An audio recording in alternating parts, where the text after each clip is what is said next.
ஹல்லேலூயா. கர்த்தருடைய பரிசுத்த நாமத்திற்கு மகிமை உண்டாவதாக. இந்த ஒரு பரிசுத்த நாளிலும் கூட ஒரு உபவாச தினத்திலே தேவன் தாமே நம்ம ஒவ்வொருவரையும் கூட்டி சேர்த்திருக்க தயவிற்காக நன்றி செலுத்துகிறேன். அநேக ஜெபங்களுக்கு பின்பதாக கூட இப்பொழுதும் நாம் தேவனுடைய வார்த்தைக்கு நேராய் கடந்து செல்ல இருக்கிறோம். நம் தலைகளை தாழ்த்தி ஜெபிப்போம். அன்பின் பரம தகப்பனே சுவாமி, இந்த ஆண்டவரே, இந்த சனிக்கிழமை இந்த உபவாச வேளையிலே, இந்த மதியான வேளையிலே ஆண்டவரே, நாங்கள் எங்களையும் கடத்திலே தாழ்த்தி அர்ப்பணித்து ஜெபிக்கிறோம். ஆண்டவரே அப்பா, ஜெபம் எவ்வளவு வலிமை உள்ளது, அதற்கு எத்தனை வல்லமை உள்ளது என்பதை குறித்ததான ஒரு தியானத்தை தியானிக்கும்படியாக இந்த இடத்துல நாங்கள் கடந்து வந்திருக்கிறோம். ஆண்டவரே அப்பா, ஒவ்வொரு மாதமும் ஒவ்வொரு வாரமும் சுவாமி சனிக்கிழமை அன்று ஆண்டவரே அப்பா, நாங்கள் திருச்சபையாய் குடும்பமாய் கூடி அநேக காரியங்களுக்காக உபவாசம் எடுத்து நாங்கள் ஜெபிக்கிறோம். ஆண்டவரே, அந்த ஜெபத்திற்கு ஒரு பெரிய வல்லமை உண்டு என்பதை நாங்கள் இந்த நாளிலே தியானிக்க இருக்கிறோம். ஆண்டவரே அப்பா, எங்கள் ஒவ்வொருடைய இருதயத்தையும் கருத்தில் நாங்கள் ஒப்புக் கொடுக்கிறோம். ஆண்டவரே, விசேஷித்த விதமாய் அடியாரை நீர் மறைத்து சுவாமி என் தேவன் நீங்கள் வெளிப்படும்படியாய் ஜெபிக்கிறேன்.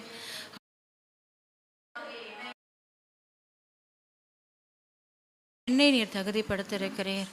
ஆண்டவரே, அபோச்சரியமான ஊழியக்காரி சுவாமி, ஆண்டவரே, நான் என்னுடைய கடமையை மாத்திரம் என் தேவனுக்காய் செய்யும்படியாக இந்த இடத்துல வந்திருக்கிறேன். ஆண்டவரே, என்னை மறைத்து நீங்கள் வெளிப்படுங்க. இதை பார்க்கிற, இதை கேட்கிற ஒவ்வொருடைய ஆண்டவரே உள்ளத்திலும் ஆண்டவரே சுவாமி ஆழ்ந்த சிந்தையிலும் என் தேவனுடைய ஆளுகை அப்பா கடந்து வரும்படியாய் நாங்கள் ஜெபிக்கிறோம். நாங்கள் அல்ல, எங்களில் வாழ்கிற இயேசு கிறிஸ்துவே எங்களை பலப்படுத்தும்படியாய் எங்களை வெறுமையாய் கருத்தில் தாழ்த்தி அர்ப்பணிக்கிறோம். தொடக்கம் முதல் முடிவு பரியந்தம் என் தேவனுடைய கிருபையின் பிரசன்னம் எங்களை சூழ்ந்து கொள்ளட்டும். ஆமேன், ஆமேன். ஹல்லேலூயா. மீண்டும் உங்கள் ஒவ்வொருவரையும் சந்திப்பதிலே மகிழ்ச்சி அடைகிறேன். இந்த நாளிலும் நாம் தியானிக்கும்படியாக தெரிந்து கொண்ட ஒரு தலைப்பு என்னவென்று சொன்னால் ஜெபம். என்னது? ஜெபம். ஜெபம் நம்ம டெய்லி ஜெபிப்போம்.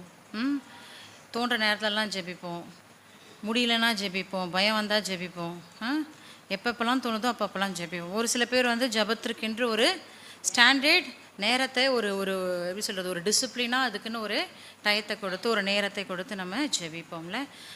இப்போ இன்றைக்கும் நம்ம என்ன பண்ணுறோம், உபவாசம் இருந்து அநேகர் என்ன பண்ணுறோம், 11 மணிலேருந்து இப்பொழுது மணி 1 ஆகிறதுல இந்த 2 மணி நேரமும் சரி அநேகமாக ஆண்டவரை துதித்து ஆராதித்து நம்மளுக்காக ஜெபிக்க வந்தோமா? ஆண்டவரே என்னை காத்துக்கொள்ளுங்க, என்னை பார்த்துக்கோங்க, எனக்கு எல்லாம் சரியாகணும்னா இல்லை. நம்ம அநேகருக்காக பாரம் எடுத்து ஜெபிக்கும்படியாக வாரம் வாரம் இந்த இடத்துல நம்ம கடந்து வரோம் இல்லையா?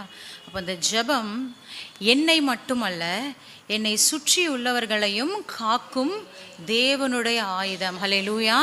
அப்படி என்பதை பற்றி தான் நம்ம என்ன பண்ண போகிறோம், இன்றைக்கி நம்ம தியானிக்க போகிறோம். காட்ஸ் வெப்பன் என்ன பண்ணுமா, that protects not only as but also those who around us. நம்மளை சுற்றி இருக்கிறவர்களையும் என்ன பண்ணுவதா, பாதுகாக்கக்கூடியதாக இருக்கிறது என்று வேதம் சொல்லுகிறது. வேதாகமத்திலே நாம் வாசிக்கலாம். யாக்கோபு 5ஆம் அதிகாரம் 16வது வசனம், புதிய ஏற்பாட்டிலே பக்கம் 316. யாக்கோபு 5ஆம் அதிகாரம் 16வது வசனம், நீங்கள் சொஸ்தமடையும்படிக்கு உங்கள் குற்றங்களை ஒருவருக்கு ஒருவர் அறிக்கையிட்டு ஒருவருக்காக ஒருவர் ஜெபம் பண்ணுங்கள். நீதிமான் செய்யும் ஊக்கமான வேண்டுதல் மிகவும் பலனுள்ளதாக இருக்கிறது. ஹல்லேலூயா, ஹல்லேலூயா. அப்போது நீதிமான் யார் செய்கிற ஜெபம்னா எல்லாரும் ஜெபிக்கலாம் இல்லை? நம்ம இங்கே என்ன பண்ணலாம், நம்ம எல்லாரும் ஜெபிக்கலாம், நான் ஜெபிக்கலாம், நீங்கள் ஜெபிக்கலாம். ஆனால் நீங்களும் நானும் நீதிமானன்றதை யார் முடிவு பண்ணோம்? ஆண்டவர் மாத்திரம்தான் முடிவு பண்ண முடியும்ல. அப்போது நீதிமான் செய்கிற ஜெபத்திற்கு எப்படி இருக்கான், பலன் ரொம்ப அதிகமாய் மிகுதியாக இருக்கிறது என்று வேதம் சொல்லுகிறது. சரி, நான் கேட்குறேன், நம்ம ஏன் ஜெபிக்கணும்? ஏன் நம்ம ஜெபிக்கணும் சொல்லுங்கள். ஏன் ஜெபிக்கணும்? ஜெபிக்க சொல்கிறாங்க சிஸ்டர், ஜெபிக்கிறோம். ஏன் ஜெபிக்கணும்? நம்ம ஜெபத்திற்கு ஒரு ஆத்துமா மீட்கப்படும், பாதுகாக்கப்படும். சரி, அதுக்காக நம்ம ஜெபிக்கிறோம். ஏன் நம்ம ஜெபிக்கணும் சொல்லுங்கள்.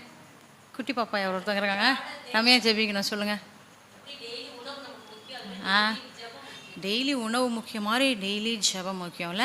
நிறைய பேர் சொல்லுவாங்க, ஜெபிச்சு என்ன பண்ண போகிறீங்க, எதுக்கு ப்ரேயர் பண்ணணும், பாட்டு பாடுவாங்க, வந்து மெசேஜ் கேட்கணும்னு வருவாங்க. ஆனால் அந்த ஜெபம் பண்ணணும் அப்படின்னா யாருக்குமே என்ன இருக்காது, ஒரு வாஞ்சை இருக்காது. அந்த ஜெபம் பண்ணோன்னா நிறைய பேருக்கு எனக்கு ஜெபிக்க தெரியாது சிஸ்டர், எனக்கு ப்ரேயர் பண்ணவே தெரியாது, எனக்கு சாப்பிட தெரியும், தூங்க தெரியும், எல்லாம் பண்ண தெரியும், பேச தெரியும், விளையாட தெரியும், ஆனால் இந்த ஜெபம் மட்டும் எனக்கு என்ன பண்ண தெரியாது, பண்ணவே தெரியாது. நிறைய ஆம்பளை பிள்ளைங்களை கேளுங்க, இந்த வாலிப பசங்கள்லாம் கூப்பிட்டு கேளுங்கன்னா, நானும் அந்த யூத் ஃபெலோஷிப்பில் கூப்பிட்டு அக்கா அக்கா இன்றைக்கி ஒரு விட்டுருங்கக்கா, இன்றைக்கி விட்டுருங்கக்கா, எனக்கு தெரியாதுக்கா. எப்போ ஆயிடுச்சு, எப்படியோ ஒரு 25 வயசு மேலே இருக்கும் பசங்களுக்கு இல்லை, 25 வருடமாக. ஒரு சில பேர் வந்து பிறந்ததுலேருந்தே கிறிஸ்தவர்களாக இருக்கணும், ஒரு சில பேர் நடுவில் தான் நம்ம என்ன பண்ணியிருக்கோம், கிறிஸ்துவை அறிந்து இருக்கோம். எத்தனை வருடமானாலும் என்ன பண்ணல இன்னும் நம்மளுக்கு. ஏன் அது ப்ரேயர் பண்ண தெரியாதுன்னு இல்லை, மற்றவங்க நம்மளை வந்து என்ன யோசிச்சிருவாங்களோ, நம்ம கடவுள் வந்து இப்படி தான் ஜெபிக்கணும்னு நம்மளுக்கு ப்ராப்பராக எங்கேயுமே என்ன பண்ணல சொல்ல. பரமண்டல ஜெபத்தை மட்டும்தான் நம்மளுக்கு என்ன பண்ணியிருக்காரு, கற்றுக் கொடுத்துருக்காரு. நீ இப்படி தான் ஜெபிக்கணும். அந்த ஜெபத்தில் என்ன வரணும், உன்னை நீ ப்ரையாரிட்டைஸ் பண்ணக்கூடாது, என்ன பண்ணணும், நீ மற்றவங்கள ப்ரையாரிட்டைஸ் பண்ணிவிட்டு மற்றவங்களுக்காக மன்னிப்பு கேட்கணும், அது மாதிரி என்ன மன்னிங்கன்னு சொல்லணும், நீங்கள் கொடுத்த எல்லாத்துக்கும் தேங்க்ஸ் சொல்லணும் அப்படின்றத ஒரு பேசிக்காக என்ன பண்ணியிருக்கிறாரு ஆண்டவர் வந்து சொல்லி கொடுத்தாரே தவிர்த்து இப்படி தான் ஒரு ப்ராப்பர் ஜெபம்னு சொல்லிட்டு நம்ம டீட்டெயில்டாக பைபிள் ஆராய்ச்சி பண்ணால் தானே தெரியும், நம்மளுக்கு தெரியும். இந்த எல்லாருக்கும் என்ன ஆயிடுது, ஒரு ஷை ஆகிடுது, எல்லாரையும் பார்த்தா ஒரு வெக்கம், என்னன்னா நம்ம ஜெபம் பண்ணால் கிண்டல் பண்ணிடுவாங்களோ, இல்லை நம்ம ஸ்கூல்லலாம் மிஸ் வந்து இங்கிலீஷே தெரிலனா English miss stand up and read அப்படின்னு சொன்னால் அசிங்கம் பார்த்துட்டு பசங்க படிக்காமல் அப்படியே நிற்குவாங்க, கிண்டல் பண்ணுவாங்களா அப்படின்ட்டுலாம் அந்த மாதிரி நினச்சிக்கிறோம். ஆனால் ஆண்டவர் அப்படி இல்லை, நம்ம வாய்களை திறந்து நம்ம குறைய வந்து இப்போ பக்கத்தில் நான் எனக்கு கஷ்டமாக இருக்குன்னு சொல்லிட்டு உங்ககிட்ட வந்து நான் சொன்னேன்னா அதை நான் உங்ககிட்ட சொல்கிறதுக்கு பதிலாக நான் எப்படி ஒரு மனிதனோடு உறவாடுவேனோ அதே போல் என் தேவனை நோக்கி ஏசப்பா அப்படின்னு நான் சொல்லிட்டேன், என்னது அதுதான் நம்ம பண்ணுற ஜெபம். அந்த ஜெபத்தை நம்ம ஏன் பண்ணணும், வேதத்தில் இப்படியா சொல்லுது பாருங்கள். லூக்கா 6ஆம் அதிகாரம் 12வது வசனம், பக்கம் 86, புதிய ஏற்பாட்டிலே 86வது. அந்நாட்களிலே அவர் ஜெபம் பண்ணும்படி ஒரு மலையின் மேலேறி ரா முழுவதும் தேவனை நோக்கி, அடுத்து வாசிங்க, பொழுது விடிந்தபோது அவர் தம்முடைய சீஷர்களை வரவழைத்து அவர்களில் 12 பேரை தெரிந்து கொண்டு அவர்களுக்கு அப்போஸ்தலர் என்று பெயரிட்டாராம். யார் இவர், யார் அந்த இடத்துல ப்ரேயர் பண்ணுறது, ஏசு கிறிஸ்து ப்ரேயர் பண்ணுறார் இல்லை. எதற்கு ப்ரேயர் பண்ணுறாரு பாருங்கள், அவர் ஏசு கிறிஸ்து தானே, பிதாவனுடைய ஒரே குமாரன், பிதாவுக்கிட்ட இருந்து அப்படியே டைரெக்டாக வந்திருக்கிறாரு இல்லை. எத்தனை பேருக்கு ஒரு கான்ஃபிடென்ட் இருக்கணும், அதெல்லாம் ஃப்ரெண்ட்ஸுக்கு நிறைய பேர் சொல்லிட்டு போவாங்க ஸ்கூல்லலாம் பசங்க, எங்கள் அம்மா கிட்ட போய் கேட்டால் எங்கள் அம்மா எனக்கு கண்டிப்பாக கொடுத்துருவாங்கடி இல்லை, எங்கள் அப்பா ஐயோ நான் என்ன பண்ணாலும் எங்கள் அப்பா கிட்ட நான் இப்படியே வாங்க, எங்கள் தாத்தா பாட்டிலாம் சும்மா ஏமாற்றி அப்படி வாங்கிட்டு போயிடுவேன் இல்லை, அப்படின்ற ஒரு கான்ஃபிடென்ட் ஒரு மனுஷிகமாக நம்மளுக்கே இருக்குதுல்ல. அப்போது ஆண்டவருக்கு இருக்காதா, நான் கேட்டால் எங்கள் அப்பா கொடுத்துருவாங்க, ஏன் ஜெபிக்கணும், ஏன் ஜெபிக்கணும். அப்படிப்பட்ட இயேசு கிறிஸ்துவே என்ன பண்ணுறாரு, பிதாவை நோக்கி எதுக்கு ஜெபிக்கிறாராம், ஒரு 12 சீஷர்களை தெரிந்து கொள்றதுக்கு முன்னாடி, அவர் ஒரு வேலையை செய்கிறதுக்கு முன்னாடி இந்த வேலையை தான் நீ போய் செய்யணுன்ட்டு தான் அனுப்பிச்சே வச்சாரு.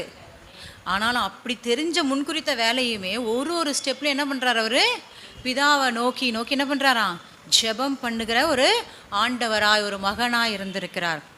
2வது இடத்துல பார்க்குறோம், வேற எங்கே இயேசு கிறிஸ்து ஜெபித்தார், மத்தேயு 26வது அதிகாரம் 36வது வசனம் வாசிங்க, பக்கம் 42, 42, 26, 36. அப்பொழுது இயேசு அவர்களோடே இடத்திற்கு வந்து சீஷர்களை நோக்கி, நான் அங்கே போய் ஜெபம் பண்ணும் அளவும் நீங்கள் இங்கே உட்கார்ந்திருங்கள் என்று சொல்லி பேதுருவையும் செபேதேயுவின் குமாரர் 2வரையும் கூட்டிக் கொண்டு போய் துக்கமடையவும் வியாகுலப்படவும் தொடங்கினார். இது நம்ம 46 வரைக்கும் வாசிச்சோன்னா சீஷருக்கு என்ன பண்ணிடுவாங்க, இடையில தூங்கிடுவாங்க, இவர் தட்டி எழுப்புவார். அந்த ஸ்டோரி எல்லாம் நம்மளுக்கு தெரியும். எதுக்கு முன்னாடி இதை ஜெபிக்கிறாரு, அவர் தன்னைத்தான் அந்த சிலுவைக்கு ஆயத்தப்படுத்துறதுக்கு முன்னாடி என்ன பண்ணுறாரு, போய் ஜெபம் பண்ணுறாரு இல்லை. அவருக்கு தெரியாத இதெல்லாம் பண்ணணும்னு தெரிஞ்சு தான் அவர் என்ன பண்ணார், இந்த உலகத்திற்கு வந்தார்.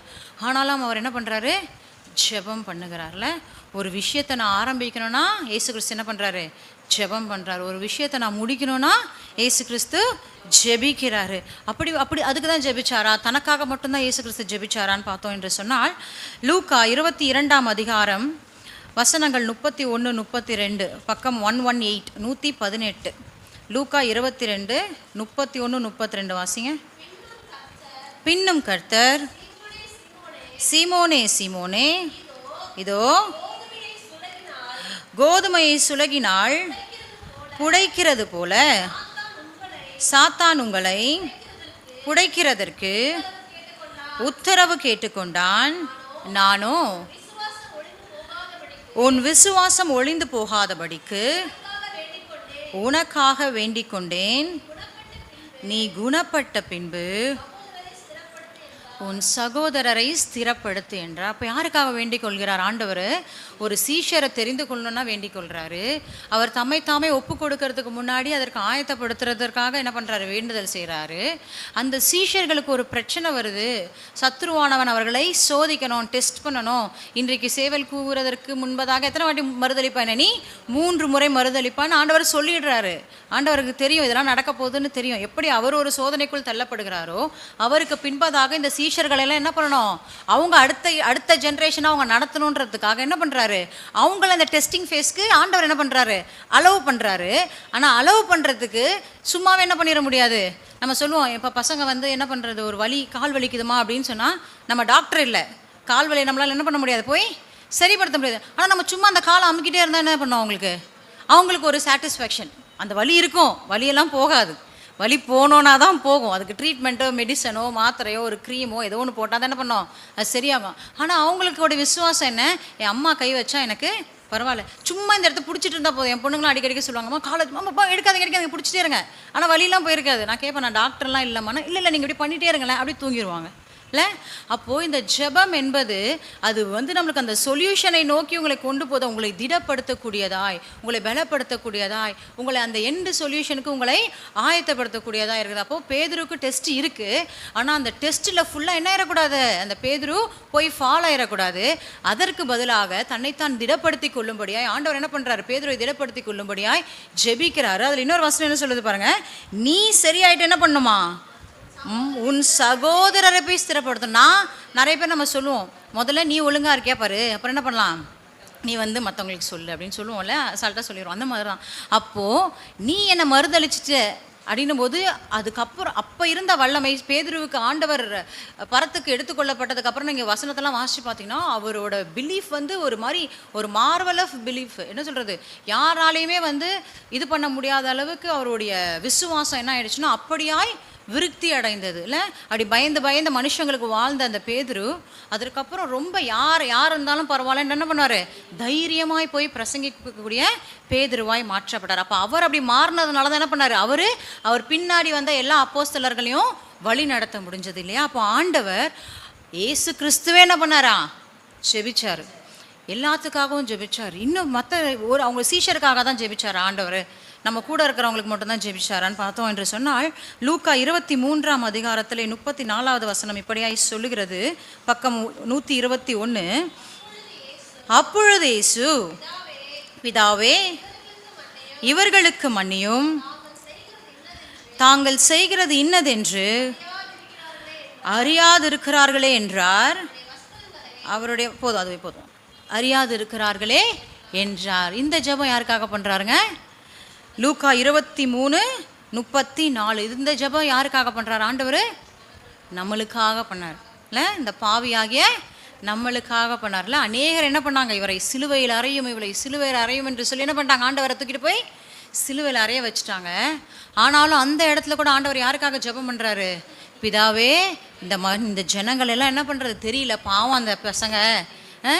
நம்ம சொல்லுவோம், ஒரு சில இடத்துல சின்ன பசங்க ஏதாவது தப்பு பண்ணிட்டாங்க, சரி பாவம் சின்ன பிள்ளைங்க தெரியாமல் பண்ணிட்டாங்கல்ல. அப்போ ஆண்டவர் நம்ம எல்லார் மேலேயும் பரிதபிச்சு என்னதான் சிலுவைக்கு அவங்கள ஒப்பு கொடுத்தாலும் இவங்க எல்லாரும் என்ன பண்ணிட்டாங்க, தெரியாமல் பண்ணிட்டாங்க. பிதாவே இவங்கள மேலே என்ன பண்ணாதீங்க, கோபப்படாதீங்க, மனம் இறங்குங்க என்று நம்முடைய ஆண்டவர் நம்மளுக்கு ஒரு வழிகாட்டியாய் நம்மளுக்கு இப்படிதான் ஒரு ரூட் என்ன பண்ணியிருக்காரு, காமித்து கொடுத்துருக்கிறார். என்னதான் தேவனுடைய புத்திரனாக இருந்தாலும், அந்த சுவிகாரத்தின் வல்லமை அவருக்கு இருந்தாலும், அந்த பவர் அவருக்கு இருந்தாலும், அந்த ப்ரைட், அந்த கௌரவம், என்ன வேர்டு யூஸ் பண்ணாலும் சரி, எல்லாம் அவருக்கு இருந்தாலும் அவருக்குள்ள அந்த தாழ்மை இருந்து, எங்கள் அப்பா கிட்ட நான் எப்பயுமே என்ன பண்ணோம், கேட்டுட்டு தான் நான் பண்ணணும். எங்கள் அப்பா கிட்ட எப்பயுமே எங்கள் அப்பாவோட துணை எனக்கு எல்லா காரியத்துலேயும் வேணும். நான் ஒரு ஸ்டெப் எடுக்கிறதுக்கு முன்னாடி, நான் ஒரு புது விஷயம் பண்ணுறதுக்கு முன்னாடி, நான் புது ஆளை சேர்க்கறதுக்கு முன்னாடி, நான் போய் ஒரு இடத்துல நான் ஒப்பு கொடுக்கறதுக்கு முன்னாடி, நான் ஒரு இதுக்கு ஆயத்தமாகறதுக்கு முன்னாடி, நான் என்னோடு இருக்கிறவங்களுக்காக ஜெபிப்பேன், என்னையே தூஷிக்கிறவங்களுக்காக நான் ஜெபிப்பேன் என்று சொல்லி என்ன பண்ணியிருக்கிறாருங்க, ஆண்டவராகிய இயேசு கிறிஸ்து நம்மளுக்கு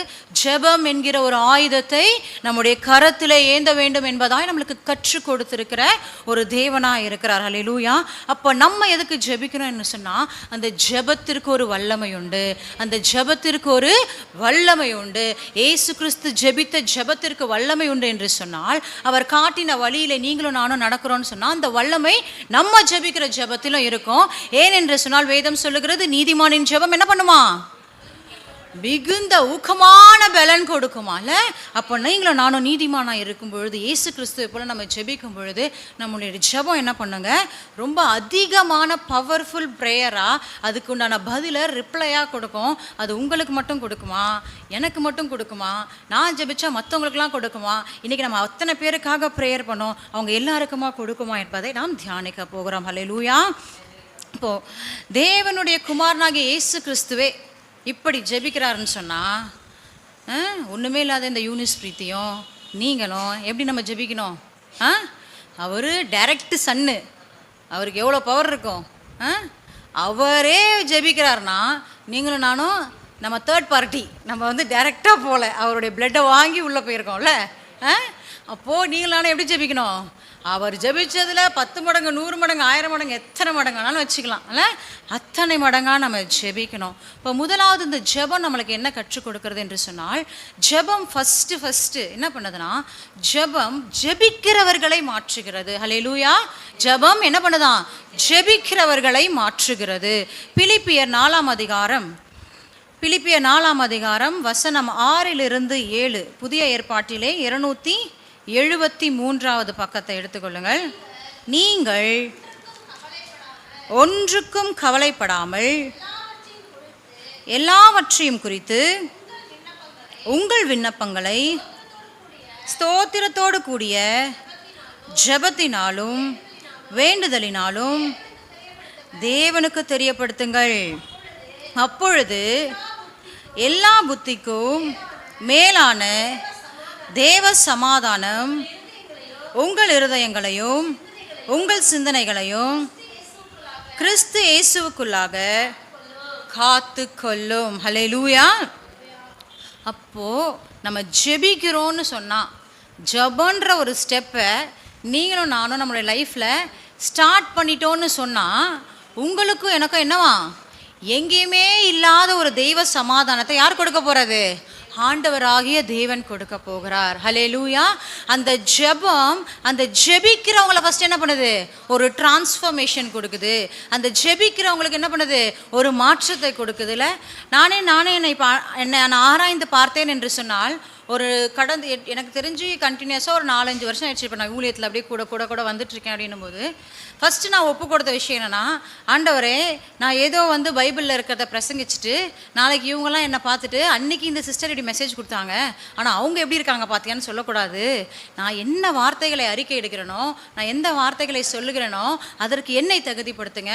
முதலாவது அந்த லெசனை நான் என்ன பண்ணணும், என்னுடைய லைஃப்பில் நான் இது பண்ணிக்கணும், இம்ப்ளிமெண்ட் பண்ணிக்கணும். நான் உங்களுடைய வேலையை மாத்திரம் நான் செய்யக்கூடாது, அந்த வேலையுடைய பலன் என்ன பண்ணணும், மற்றவங்களுக்கு உபதேசிக்கிறது போல் என்னுடைய வாழ்க்கையில் அந்த உபதேசம் என்ன பண்ணணும், செயல்படணும் ஆண்டவரேன்னு சொல்லிட்டு நான் ஒரு வாட்டி நான் பிரசங்கிக்கிறதுக்கு முன்பதாக ஆண்டவர் இடத்துல என்ன பண்ணுவேன், என்னை தாழ்த்தி ஒப்பு கொடுத்துட்டு தான் நான் என்ன பண்ணுவேன், இந்த வார்த்தைகளை வார்த்தையை நான் சொல்லுவேன்.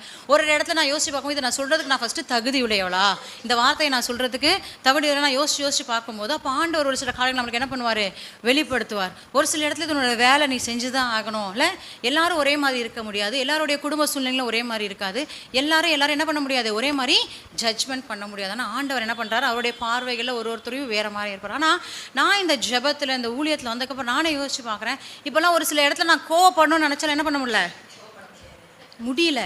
நான் யோசிச்சு பார்க்குறேன், நான் திரும்பி நான் எவ்வளோ வைராக்கியம் முடிய ஆள். எங்கள் அம்மா அப்பா கிட்ட போய் நீங்கள் கேட்டு பார்த்தீங்கன்னா, உங்கள் சகோதரர்கிட்ட நீங்கள் கேட்டு பார்த்தீங்கன்னா, உங்கள் பொண்ணு உங்ககிட்ட எத்தனை வருஷம்லாம் பேசாமல் இருந்திருக்கு பிரதர்னு கேட்டு பார்த்தீங்கன்னா, சின்ன வயசு சொல்லுவார், அத்தனை வருஷம் என் பிள்ளைங்கிட்ட பேசாமல். அதுக்கு ஒரு சின்ன விஷயமா இருக்கும். அவ்வளோ வைராக்கியம் உடையவள் நான். எப்படி அவ்வளோ ஒரு வைராக்கியம். எனக்கு ஒருத்தவங்க ஒரு விஷயம் பண்ணுறது எனக்கு பிடிக்கலன்னு என்ன பண்ண மாட்டேன், பேச மாட்டேன். நான் எனக்கு இந்த அசிங்கமான வார்த்தைகளை பேசுவதோ இல்லை அவங்கள இது திருப்பி அவங்க அடித்தாங்க திருப்பி இது பண்ணுறதோலாம் தெரியாது. எனக்கு தெரிஞ்ச ஒரே ஆயுதம் பேசாமல் இருக்கணும். நம்மளை ஒருத்தவங்க கஷ்டப்படுத்திட்டாங்களா என்ன பண்ணக்கூடாது, அவங்ககிட்ட நம்ம போய் பேசக்கூடாது. அது மட்டும் தான் எனக்கு தெரிஞ்ச ஒரே இது. அது யாராக இருந்தாலும் சரி நான் பேச மாட்டேன். எங்கள் அம்மாவாக இருக்கட்டும், எங்கள் அப்பாவாக இருக்கட்டும், என் கணவராக இருக்கட்டும். திருமணத்துக்கு அப்புறம் 2017 வச்சுக்கோங்க. எனக்கு நினைவு தெரிந்ததுலேருந்து நான் அவ்வளோ ஒரு வைராக்கியமுடைய மகளாக இருந்தேன்.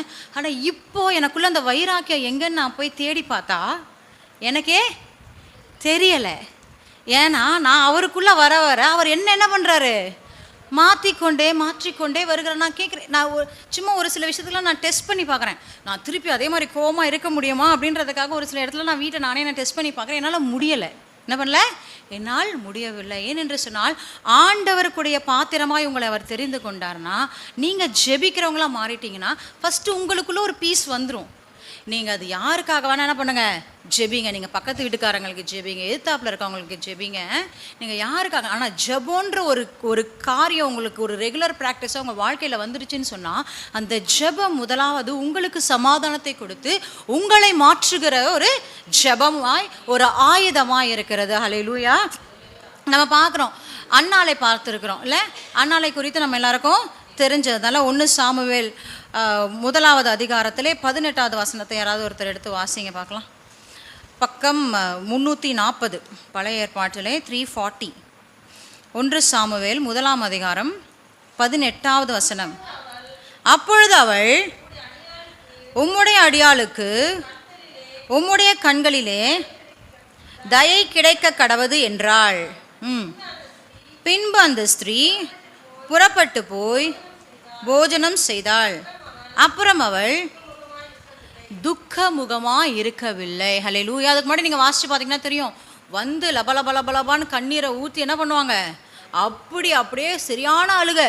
அண்ணாளுக்கு அப்படி ஒரு அழுகை வந்துச்சுன்னா பாருங்கள், நம்ம இப்போ எடுத்தோன்னா தாரையாக ஊற்றிருக்கோம், அப்படி அழுதுருப்பாங்க. ஏலி பார்த்து அவரை கிண்டல் பண்ணுற அளவுக்கு, அவங்கள தப்பாக நினைக்கிற அளவுக்கு அவங்க அழுதுட்டாங்க. ஆண்டவர்கிட்ட வந்து அழுதுட்டாங்க. அழுதுட்டு வெளியில் வந்துட்டாங்க, பேசிட்டாங்க, ஏலிக்கிட்ட பேசிட்டு வீட்டுக்கு போயிட்டாங்க. அதான் போஜனம் பண்ணி என்ன பண்ணிட்டாங்க. அதுக்கப்புறம் அவங்க துக்கமுகமாக இருக்கவில்லையா. குழந்தை பிறந்துருச்சா, குழந்தை வயிற்றுலேருந்து வெளில வந்துருச்சா, ஏன் துக்கமாக இல்லை, ஏன் துக்கமாக இல்லை? அப்போ அந்த என்னுடைய பாரத்தை நான் என் தேவனிடத்தில் கொடுத்துட்டேன். என்ன பண்ணிட்டேன், என் மனசில் இருக்கிற பாரத்தை என்ன பண்ணிட்டேன், என் தேவனிடத்தில் கொடுத்துட்டேன். அதனால நான் என்ன பண்ணல, இனிமேட்டு துக்கமாக இல்லை. அப்போது முதலாவது ஜெபிக்கிறவர்களாய் நீங்கள் இருப்பீர்கள் என்று சொன்னால் தேவன் உங்ககிட்ட என்ன பண்ணுறாருங்க, உங்கள்கிட்ட ஒரு தேவ சமாதானத்தை கொடுக்குறார். யோசிச்சு பாருங்கள், ஒரு ரோட்டில் ஒருத்தர் ஒரு 25 கிலோ அரிசி மூட்டையை தூக்கிட்டு நடந்து வராரு. ரொம்ப தூரத்தில் கிட்டத்தட்ட ஒரு 4-5 கிலோமீட்டர் நடந்து வந்துட்டே இருக்கிறாரு. இன்னும் முடியல, அவர் போக இடம் முடியல. வழியில் ஒருத்தர் வந்து, கொஞ்சம் கொடுங்க, நான் கொஞ்சம் தூரம் வேணால் தூக்கிட்டு வரேன் அப்படின்னு சொல்கிறாரு. அப்போ அவருக்கு எப்படி இருக்கும்? ரோடு மாறிடுச்சா, இல்லை வீடு வந்துருச்சா? எதுவும் மாறலை. ஆனால் அவருடைய கஷ்டத்தை ஒருவர் என்ன பண்ணுறாருங்க, மாற்றிக்கொள்கிறார், அவர் சுமந்து கொள்கிறார். அப்போ அந்த இடத்துல உங்களுக்கு என்ன இருக்கும், ஒரு ரிலாக்ஸ், அப்பாடா முடிஞ்சிச்சுரா அப்படின்னு இருக்கோம்ல, பரவாயில்லடா அப்படின்னு இருக்கும். அதுதான் அப்போ அந்த ஜெபம் என்பது முதலாவது என்ன பண்ணுது, நமக்குள்ள ஒரு சமாதானத்தை கொடுக்கிறதை நம்மால் பார்க்க முடிகிறது. ஹல்லேலூயா. அப்போ நம்மளுடைய கஷ்டத்தை ஃபர்ஸ்ட் என்ன பண்ணுது, முழுசாக எடுத்து போடுதோ இல்லையோ, அந்த பாரத்தை நம்ம அவர்கிட்ட டிரான்ஸ்ஃபர் பண்ணிட்டோன்னே நம்மளுக்கு அந்த ரிசல்ட் எல்லாம் தேவையில்லை. எனக்குள்ள இது சரியாயிடும் அப்படின்ற ஒரு நம்பிக்கை யார் கொடுத்துட்றா, என்னுடைய ஆண்டவர் எனக்குள்ள கொடுத்து என்ன பண்ணுறாருங்க, எனக்குள்ள ஒரு தெய்வ சமாதானத்தை கொடுக்கிறார். நம்மள அநேகர் என்ன பண்ணுறோம் அப்படின்னா, எப்பயுமே ஒரு விஷயம் நடந்து முடிஞ்சதுக்கு அப்புறம் தான் என்ன பண்ணுறோம், ஒரு தோல்வியை சந்தித்ததுக்கு அப்புறம் தான் என்ன பண்ணுறோம், போய் ஆண்டவருடைய வாசலில் கதவை தட்டுறோம். அப்போ தான் பிரதர்கிட்ட ப்ரேயர் பண்ணோம் அப்படின்னு என்ன பண்ணோம், ஒரு ஞாபகம் வரும். நம்ம நல்லா இருக்கும்போதோ, நம்ம பலனாக இருக்கும்போதோ, நம்ம சந்தோஷமாக இருக்கும்போது என்ன பண்ணாது, யாருமே ஞாபகம் வர மாட்டோம். நம்மளுக்கு அந்த ஒரு சோர்வு டொயின்னு அது ஃபஸ்ட்டு அவர் டெஸ்ட்டுக்கு அப்போ தான் அனுப்பிச்சிருப்பாரு. அந்த ரூம் வாசல் கூட போயிருக்க மாட்டோம் ஆண்டவர். சும்மா பரவாயில்ல சாத்தான் பரவாயில்ல, சும்மா டெஸ்ட் பண்ணேன், பிள்ளை தானே டெஸ்ட் பண்ணுன்றப்பார். அந்த படிக்கிற கூட இருக்க பிரதர்னு ஃபோன் அடிச்சிருவோம். அந்த டெஸ்ட்டை நம்ம என்ன பண்ணுறதில்ல, அப்படி ட்ரை பண்ணுறது கூட இல்லை. அது உள்ளே போய் சரி நான் இத்தனை வருஷம் இயேசுவ பிள்ளையாக இருந்திருக்கேன், ஏன் என்னால் முடியாதா அப்படின்னு ஒரு ட்ரை கூட நம்ம பண்ணுறதில்ல. உடனே யார் நம்மளுக்கு ஊக்கம் கொடுப்பா. ஏன் இது என்னுடைய வாழ்க்கையிலே நடந்தது. எல்லாரும் நம்ம அப்படி தான், நம்ம என்ன பண்ணுறது அப்படி தான். டக்குன்னு நம்மளுக்கு ஃபோன் பண்ணால், இப்போ பிரதர் தேவநேசன் அங்கிளுக்கு ஃபோன் பண்ணால் ப்ரேயர் பண்ணுவாரா, அப்பா ப்ரேயர் பண்ணுவாங்க, அப்படி தான் நம்மளுக்கு தோணும் இல்லை.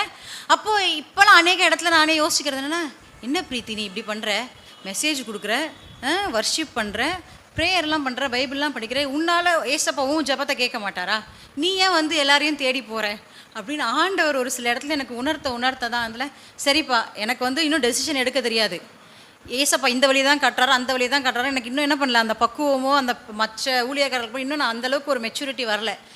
நான் உங்கள் சித்தோன்னு விட்டுடுறேன், இதுவாக இருந்தால் ஓகே அதுவாக இருந்தாலும் ஓகே சார். நான் வந்து அதனால் டிப்ரெஷன் என்ன பண்ணல, நான் ஆகவே இல்லை, பரவாயில்ல எந்த பிரச்சனை வந்தாலும் ஏசப்பா கிட்ட நான் கேட்டேன், ஏசப்பா என்ன பண்ண போகிறாரு செய்ய போகிறாரு. இப்போலாம் என்ன பண்ணுறது, கொஞ்சம் அப்படியே கொஞ்சம் கொஞ்சமாக முன்னேறிக்கிட்டே நான் என்னோடய செல்ஃப் லைஃப்பில் கொஞ்சம் கொஞ்சமாக இம்ப்ரூவ் ஆகிட்டு வரேன், ஸ்பிரிச்சுவல் லைஃப்லையும். அப்போ நம்ம என்ன பண்ணுறதில்ல, அந்த டெஸ்ட்டுக்கு வாசலில் வந்தோடனே நம்ம என்ன பண்ணுறோம், டொயின்னு யாராவது வந்து நம்மளுக்கு என்ன பண்ணுவாங்களா, உதவி செய்வாங்களான்னு நம்ம தேடுறோம்ல. ப்ரேயர்ன்றது என்ன கிடையாது, ஒரு ஐசியூ மாதிரி ஒரு எமர்ஜென்சி கிடையாது. ப்ரேயர்ன்றது நம்ம சாப்பாடு மாதிரி. ப்ரேயர்ன்றது நம்ம என்ன பண்ணோம், நம்ம சாப்பாடு சாப்பிட்ற மாதிரி. எப்படி ஒரு மனுஷனால் ஏன் ஒரு நாளைக்கு 3 வேளை சாப்பிட்றோம், நம்மளாம் 3 வேளையை சாப்பிட்றோம், ஒரு சில பேர் பசிக்கும் போதெல்லாம் சாப்பிட்றோம்ல. அப்போ அந்த போல் எப்படி ப்ரேயர்ன்றது அந்த ஜெபன்றது ஒரு மண்ணா, நம்ம ஆவிக்குரிய ஒரு மண்ணா. அது நம்ம அதை நம்மளுக்கு தேவையானப்போ எடுத்துக்கக்கூடாது. நம்மளுக்கு ஒரு பசின்னு வரத்துக்கு ஒரு சில பேர்லாம் என்ன பண்ணுறாங்க, டயத்துக்கு சாப்பிட்ருவாங்க இல்லை, பசி வரத்துக்கு முன்னாடியே ஒரு சில பேர்லாம் கரெக்டாக இந்த டைமுக்கு சாப்பிட்றணும். அப்போது நம்ம ஜெபம் என்பது எமர்ஜென்சி அலர்ட் மாதிரி, ரெட் அலர்ட் மாதிரி என்ன பண்ணக்கூடாதுங்க, நம்ம லைஃப்பில் வரக்கூடாது. எப்பயுமே நம்மோடு கூட சேர்ந்து ட்ராவல் பண்ணக்கூடியதாக இருக்கணும். ஏன்னு சொன்னால் அது நம்மளுக்கு முதல்ல நம்ம ஜெபிக்கிறோன்னா, எனக்கு என்ன இருக்குதோ இல்லையோ, எனக்கு என்ன கிடைக்குதோ இல்லையோ, எனக்கு ஒரு சமாதானம் கிடைக்கும். எனக்கு என்ன கிடைக்குதோ இல்லையோ, நான் ஜெபிச்சா கேட்குறதுக்கு ஒருத்தர் இருக்கிறாரு. என்கிட்ட இருக்கிற அரிசி மூட்டையை வாங்குறதுக்கு ஒருத்தர் எப்பயுமே என்ன பண்ணுறாரு, ரெடியாகவே இருக்கிறார். ஹல்லேலூயா அப்படின்ற ஒரு விசுவாசத்தை கொடுக்கிறது. அப்போ முதலாவது ஜெபம் என்ன பண்ணுது, நம்மளுக்குள்ள ஒரு நம்மளை மாற்றுகிற ஒரு காரியமாக இருக்கிறது. ஜெபம் தன்னைத்தான் மாற்றுகிறது, ஜெபம் ஜெபிக்கிறவர்களை மாற்றுகிறது, அவர்களுக்குள்ள ஒரு தெய்வ சமாதானத்தை கொடுக்கிறது. இரண்டாவதாக பார்க்கிறோம், ஜெபம் மற்றவர்களை பாதுகாக்கிறது. ஹல்லேலூயா. ஜெபம் என்ன பண்ணுதாங்க, மற்றவரை பாதுகாக்கிறது. யோபு 42வது அதிகாரம் 10வது வசனம், பக்கம் 671. யோபு தன் சிநேகிதருக்காக வேண்டுதல் செய்தபோது கர்த்தர் அவன் சிறையிருப்பை மாற்றினார். போதும் சிஸ்டர், என்ன நடந்ததாங்க, தன் சிநேகிதருக்காக, அவர் கூட இருக்கிற ஃப்ரெண்டு, அவர் கூடயே இருக்கிற ஃப்ரெண்டுங்க என்ன பண்ணுறாங்க, ஃபஸ்ட்டு அதிகாரத்தில் பார்க்குறோம், அவருக்கு ஃபஸ்ட்டு அதிகாரத்துலேயே எல்லா பிரச்சனையும் வந்துடுது. கடைசி அதிகாரம் வரைக்கும் யார் கூட இருக்கிறது, யார் இருக்கா, இந்த ஃப்ரெண்டுங்க தான் இருக்காங்க. இந்த 3 பேர் கூட சேர்ந்துட்டு, இப்படி ஆயிட்டியே, இப்படி பண்ணிட்டியே, நீ இப்படி இருந்தியே, இப்படி மாறிட்டியே, ஆண்டவர் நீயே, இது நீ அது நீ என்ன பண்ணுறாங்க, அவரே பாவம் அந்த பருக்கல்ல நொந்து போய் வேதனைப்பட்டு இருக்கிறார். அவருக்கு இந்த வார்த்தையால் என்ன பண்ணுறாங்க, மெடிசன் தான் கொடுக்கல, ஆனால் நல்லா என்ன பண்ணுறாங்க, நல்லா எரியிற நெருப்பில் எண்ணெயை ஊற்றுறதுன்னு சொல்லுவாங்களே, அந்த மாதிரி இஷ்டத்துக்கு அவருக்கு வார்த்தையை அள்ளி வீசிக்கொண்டே இருக்கிறார்கள். ஒரு இடத்துல என்ன பண்ணுறாருங்க, ஆண்டவராகிய தேவன் அவர்களுக்கு தரிசனமாகிறார் இல்லையா, கர்த்தர் அவங்களோடு பேச வராரு. அவங்களோட பேச வரும்போது அவங்க சிநேகிதர்கள் மேலே யாருக்கு கோவம், ஆண்டவருக்கு கோவம். ஏன்னு சொன்னால், என்னுடைய தாசனாகிய யோபு எப்படி தாழ்மையாக பேசுகிறான், எப்படி பணிவாக இருக்கிறான், எப்படி என் மேலே நம்பிக்கையோடு இருக்கிறான், ஆனால் நீங்கள் என்னை குறித்து நீங்கள் என்ன பண்ணல, நிதானமாக பேசலை, உங்கள் வாய்க்கு வந்தபடிலாம் என்ன பண்ணுறீங்க, என்னை பற்றி பேசிட்டு அவங்ககிட்ட உங்கள் இஷ்டத்துக்கு சொல்லிக்கிட்டு இருக்கீங்க அப்படின்னு ஆண்டவர் வாயிலேருந்து வந்துருச்சு. இதை யார் பார்த்துட்ருக்கா, யோபு அந்த இடத்துல பார்த்துட்ருக்காரு. யோபு யார், ஏசப்பாவோட செல்ல பிள்ளை இல்லை. ஒரு சில வீட்டில் பார்த்தீங்க அப்படின்னா, ஏதாவது ஒரு 2-3 பசங்க இருக்காங்கன்னா, ஒரு பிள்ளைக்கு ஒரு எப்படி இருந்தாலும் தாய்க்கு நிறைய பேர் சொல்லுவாங்க, தாய்க்கு என்னதான் இருந்தாலும் அந்த பிள்ளை வந்து கொஞ்சம் அட்டாச்மெண்ட்டாக. ஏன்னா வந்து அவங்கள முதல்ல தாய் அப்படின்னு கூப்பிட்டதும் தாய்மை அடைய செய்ததும் அந்த பிள்ளைன்றனால அந்த ஒரு பாண்டிங் எப்பயுமே இருக்கும். எங்கள் அம்மா எங்கிட்ட அடிக்கடி சொல்லுவாங்க. அதனால் வந்து அந்த ஒரு என்னதான் தங்கச்சிங்க வந்து திட்டிகிட்டே இருப்பாங்க, என்னதான் இருந்தாலும் பெரிய பொண்ணு தான் உனக்கு அப்படின்னு சொல்லுவாங்க. அப்போ நான் சும்மா கேட்கும்போது எங்கள் அம்மா ஒரு சில டைம் சொன்னாங்க, ஆமாம் என்னதான் இருந்தாலும் நான் ஃபஸ்ட்டு பெத்த பிள்ளை இல்லை அது, அதானே என்னை ஃபஸ்ட்டு அம்மானு கூப்பிட்டுச்சு. அப்போ அநேக தாய்களுக்கு அந்த ஒரு இது இருக்கும் இல்லையா. அப்போது இந்த யோபு பாருங்க, அப்படி இருக்கும்போது என்ன பண்ணுவாங்க, ஒரு 2-3 பிள்ளைங்க இருக்குன்னா இப்போ 3வது பிள்ளைக்கு ஒரு தேவை இருக்குன்னா என்ன பண்ணுவாங்க, நீ அம்மா செல்லம்மா ஃபஸ்ட்டு கிட்ட போய் கொஞ்சம் எனக்காக அப்படி சொல்லி விடுன்னு சொல்லுவாங்களா சொல்ல மாட்டாங்களா? என்னதான் இருந்தாலும் அந்த அம்மா என்ன பண்ணுவாங்க, சரி பிள்ளை சொல்லுதுன்னு கொஞ்சம் அடி கேட்கலான்னு யோசிப்பாங்க. அதே போல் தான் இப்போ யோபோட இயேசுவுக்கு தேவனுக்கு யார் செல்ல பிள்ளையாக இருக்கிறாரு, அந்த இடத்துல யோபு செல்ல பிள்ளையாக இருக்கிறாரு. ஃப்ரெண்ட்ஸுங்க மேலே ஆண்டவர் ஆல்ரெடி செம்ம கோவத்தில் இருக்கிறாரு. அப்படிப்பட்ட சூழ்நிலையிலும் அந்த பருக்களில் என்ன பண்ணுறாரு, வெந்துக்கிட்டு இருக்க அந்த எரிச்சலில் இருக்கிற அந்த சூழ்நிலை என்ன பண்ணுறாரு, யாருக்காக வேண்டுதல் செய்கிறாராம், தன் சிநேகிதருக்காக வேண்டுதல் செய்த மாத்திரத்திலே அவருடைய சிறையிருப்பு மாறிடுச்சு. ஹல்லேலூயா, ஹல்லேலூயா. அப்போ இன்னைக்கு வந்து அணுதினமும் சரி, எல்லா சாட்டர்டேவும் சரி, எல்லா உபவாசத்திலும் சரி, நீங்கள் ஒருத்தரும் வந்து உங்களுக்காக இல்லாமல் உங்கள் வேலைகளை விட்டு அநேகருக்காக உபவாசித்து நீங்கள் ஜெபிக்கிறீங்க என்று சொன்னால் அந்த ஜெபம் உங்களுடைய சிறையிருப்பை என்ன பண்ணும், ஹல்லேலூயா, உங்களுடைய சிறையிருப்பை மாற்ற போகிறது. அப்போ இரண்டாவதாக பார்க்கிறோம், நம்முடைய ஜெபம் அநேகருக்கு என்ன பண்ணுதான், பாதுகாப்பாக இருக்கிறது. நம்முடைய சிறையிருப்பை அது மாற்ற வல்லதாக இருக்கிறது. ஹல்லேலூயா.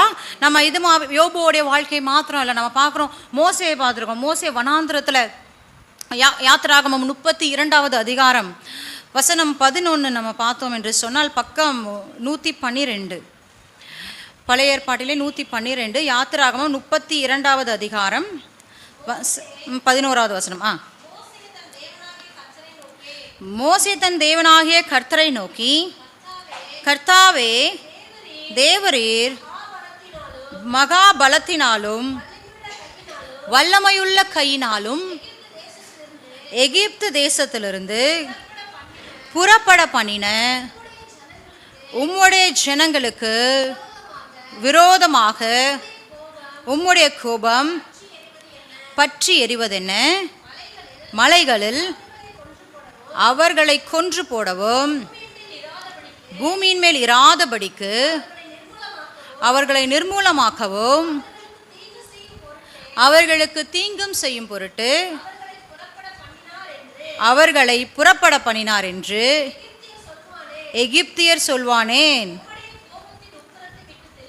உம்முடைய கோபத்தின் உக்கிரத்தை விட்டு திரும்பி உமது ஜனங்களுக்கு தீங்கு செய்யாதபடிக்கு அவர்கள் மேல் பரிதாபம் கொள்ளும். 14வது வசனம் சொல்லுது, அப்பொழுது கர்த்தர் தமது ஜனங்களுக்கு செய்ய நினைத்த தீங்கை செய்யாதபடிக்கு பரிதாபம் கொண்டார். அப்போது இத்தனை பேர் சேர்ந்து ஜெபிச்சாதான் அந்த ஜெபம் கேட்கப்படுமா, 2 பேராவது இருக்கணுமா, இல்லை 3 பேராவது இருக்கணுமா அப்படின்னு கேட்டிங்கன்னா, யோபு ஒருத்தர் தான், மோசே ஒருத்தர் தான். யோபுவோட ஜெபத்தை கேட்டு 3 நண்பர்களை தேவன் மன்னித்தார் அப்படின்னு சொன்னால், மோசையோட ஜெபத்தை கேட்டு அத்தனை வருஷம் ஆயிரமாக இருக்கிற அந்த இஸ்ரவேல் ஜனங்களுடைய பாவத்தை ஆண்டவர் நினையாதிருந்தார் என்று சொன்னால், அப்போ நீங்களும் நானும் ஒரு கிறிஸ்தவனாய் ஒரு நீதிமானாய் இருப்போம் என்று சொன்னால் நம்முடைய ஜெபம் எவ்வளவு வல்லமை உள்ளதாக இருக்கும். ஹல்லேலூயா. நம்முடைய ஜெபம் எவ்வளோ வல்லமை உள்ளதாக இருக்கும்ல. என்ன பண்ணாங்க, ஆண்டவரை கோவப்படுத்தும்படியாக ஒரு என்ன சொன்னாங்க, ஒரு பன்னியை வந்து ஒரு கன்றுக்குட்டியை வந்து என்ன பண்ணாங்க, ஒரு சில செஞ்சு அதை வணங்கணும்னு நினச்சி ஆண்டவரை தள்ளி இன்னொரு ஆண்டவரை ஏற்றுக்கொள்ளும்படியான ஒரு பெரிய தேவன் அருவருக்கிற பாவத்தை செஞ்சார்ல. அருவருக்கிற பாவத்தை செய்யும்போது கூட மோசே என்ன பண்ணுறாருங்க, அவருக்காக வந்து அந்த அத்தனை ஜனங்களுக்காக எப்படி பரிந்து பேச நம்ம கூட நிறைய டைமில் சொல்லுவோம், ஆண்டவரே இப்போ போய் எனக்கு இந்த ஆப்ரேஷனில் நீங்கள் என்னை கை கொடுக்காம விட்டிங்கன்னா என்னை சுற்றி இருக்கிறவங்க ஏசப்பா பிள்ளைனாலே இப்படி போனாலே சர்ச்சுக்கும் அதுக்கும் தெரிஞ்சாலே அப்படின்னு சொல்லிட்டு உங்களெல்லப்பா தப்பாக பேசுவோம். அவருக்கே நம்ம என்ன பண்ணுவோம், அவருக்கே அப்படியே அட்வைஸ் கொடுக்குற அளவுக்கு அவரே வந்து எப்படியே நம்மளுடைய வாய் திறமை பேச்சு திறமையினால சொல்லி அப்படியே அது மாதிரி தான் மோசே பண்ணியிருக்காருன்னு சொன்னார். இப்படிலாம் நீங்கள் அவங்கள வந்து அழிச்சிட்டிங்கன்னா, இப்படின்னா அவங்க மேலே கோவப்பட்டுட்டிங்கன்னா, இதுக்கு தான் அந்த தேவன் வந்து இந்த ஜனங்களை எகிப்துலேருந்து கூட்டு போனாரான்னு எகிப்து மக்களெல்லாம் அவங்கள பார்த்து பேசுவாங்கப்பான்னு அவருக்கே ஒரு அட்வைஸ். மோசே எப்படியோ அவர் பேசி அவர் மனசு என்ன பண்ணிட்டாரு, கலைச்சிட்டாருன்னா, அப்படி கலைக்கிற ஒரு ஸ்கில்லும் என்ன பண்ணோம் ஆண்டவருடைய பிள்ளைகளுக்கு வேணும் இல்லை? எப்படி பார்ப்போம் ஆபிரகாமினை குறித்து பார்ப்போம். எப்படி 10லேருந்து 9, 8 அடின்னு 1 வரைக்கும் வருவார் ஆபிரகாமில். அப்போ அந்த ஒரு ஸ்கில்லும் என்ன வேணும்? தேவனுடைய பிள்ளைகளுக்கு வேணும்ல. அப்போ நம்முடைய ஜெபம், நீங்கள் ஒருத்தராய் ஜெபிக்கலாம், நீங்கள் 2 பேராக ஜெபிக்கலாம், நீங்கள் பல 100 பேர் பல கோடி பேராக ஜெபிக்கலாம். எத்தனை பேர் ஜெபித்தாலும் அது மற்றவர்களுக்கு என்ன பண்ணுங்க? நம்முடைய ஜெபம் பாதுகாப்பாய் அமையும். ஹல்லேலூயா. இனி வரும் நாட்களில் யாராவது உங்களுக்கு ஜெபம் பண்ணணும், எனக்காக ஜெபிச்சுக்கோங்கன்னு சொன்னாங்கன்னா என்ன பண்ணக்கூடாது? நம்ம லத்தாஜிக்கா அப்படியே ரொம்ப அலட்சியமாக நான்லாம் ஜெபிச்சாலாம் நடக்காது, நானே பாவி கிடையாது. நீங்கள் பாவியாகவே இருக்கலாம். மோசே ரொம்ப பரிசுத்தராக இருந்தாரா? ஆண்டவர் கொடுத்த ஊழியத்தை அவர் டக்குன்னு வாங்கலையே, என்னென்னமோ சாக்கு சொல்லி தம்பியெல்லாம் உள்ளே கூப்பிட்டு எவ்வளோ இதில் தானே வந்தார் அவர் இல்லையா? அப்போ அவரோட ஜெபத்தை ஆண்டவர் கேட்கிறாருன்னு சொன்னால் நம்ம ஜெபத்தெல்லாம் கேட்க மாட்டாரா? இல்லை, நம்மளுக்கு கொடுத்த பொறுப்பை நம்ம செஞ்சுட்டு போயிட்டே இருக்கணும். இல்லை, நம்ம கடமையை மாத்திரம் என்ன பண்ணோம்? செஞ்சுட்டு போயிட்டே இருக்கணும். நமக்காக ஒருத்தவங்க ஜெபிக்க சொல்கிறாங்களா, ஏதோ தக்க பொத்த நம்மளுக்கு என்ன தெரியுதோ அதை வச்சு என்ன பண்ணோம்? ஒன்றுமே ஆமேன்னு சொல்லிட்டு போங்க, மனசில் நினச்சிட்டு ஆமேன்னு சொல்லிட்டு போனால் கூட நீங்கள் உங்களுக்காக ஒரு ஜெபத்தை ஏறெடுத்ததாய் அதற்கு அர்த்தம். ஹல்லேலூயா. அப்போ நம்முடைய ஜெபம் முதலாவதாக பார்க்குறோம். நம்ம ஜெபம் என்பது நம்மைத்தான் மாற்றுகிறதா, ஜெபிக்கிறவங்களுக்கு ஒரு சமாதானத்தை கொடுக்கிறதா இருக்கிறது. இரண்டாவதாக பார்க்குறோம், நம்ம ஏறெடுக்கிற ஜெபம் நம்மளை சுற்றி இருக்கிற மக்களை என்ன பண்ணுதுங்க? பாதுகாக்கிறது. நம்மளுக்குள்ள என்ன பண்ணுது? இருக்கிற சிறையிருப்பை மாற்றி நம்மளுக்கு ஒரு ஆசீர்வாதத்தையும் தடைகளை உடைத்து ஒரு மேன்மையும் நம்முடைய வாழ்க்கையில் கொடுக்கக்கூடியதாக இருக்கிறது. ஹல்லேலூயா. இதை தான் நம்ம பார்த்தோம். யார் பார்க்குறா? ஆண்டவராக இயேசு கிறிஸ்துவும் பேதுருவுக்காக என்ன பண்ணுறாரு? ஜெபித்தார் என்று நம்ம பார்த்தோம்ல. நம்ம பிறருக்காக என்ன பண்ணோம்? ஜெப விண்ணப்பங்களை ஏறெடுக்கக்கூடியவர்களாய் இருக்க வேண்டும் இல்லையா?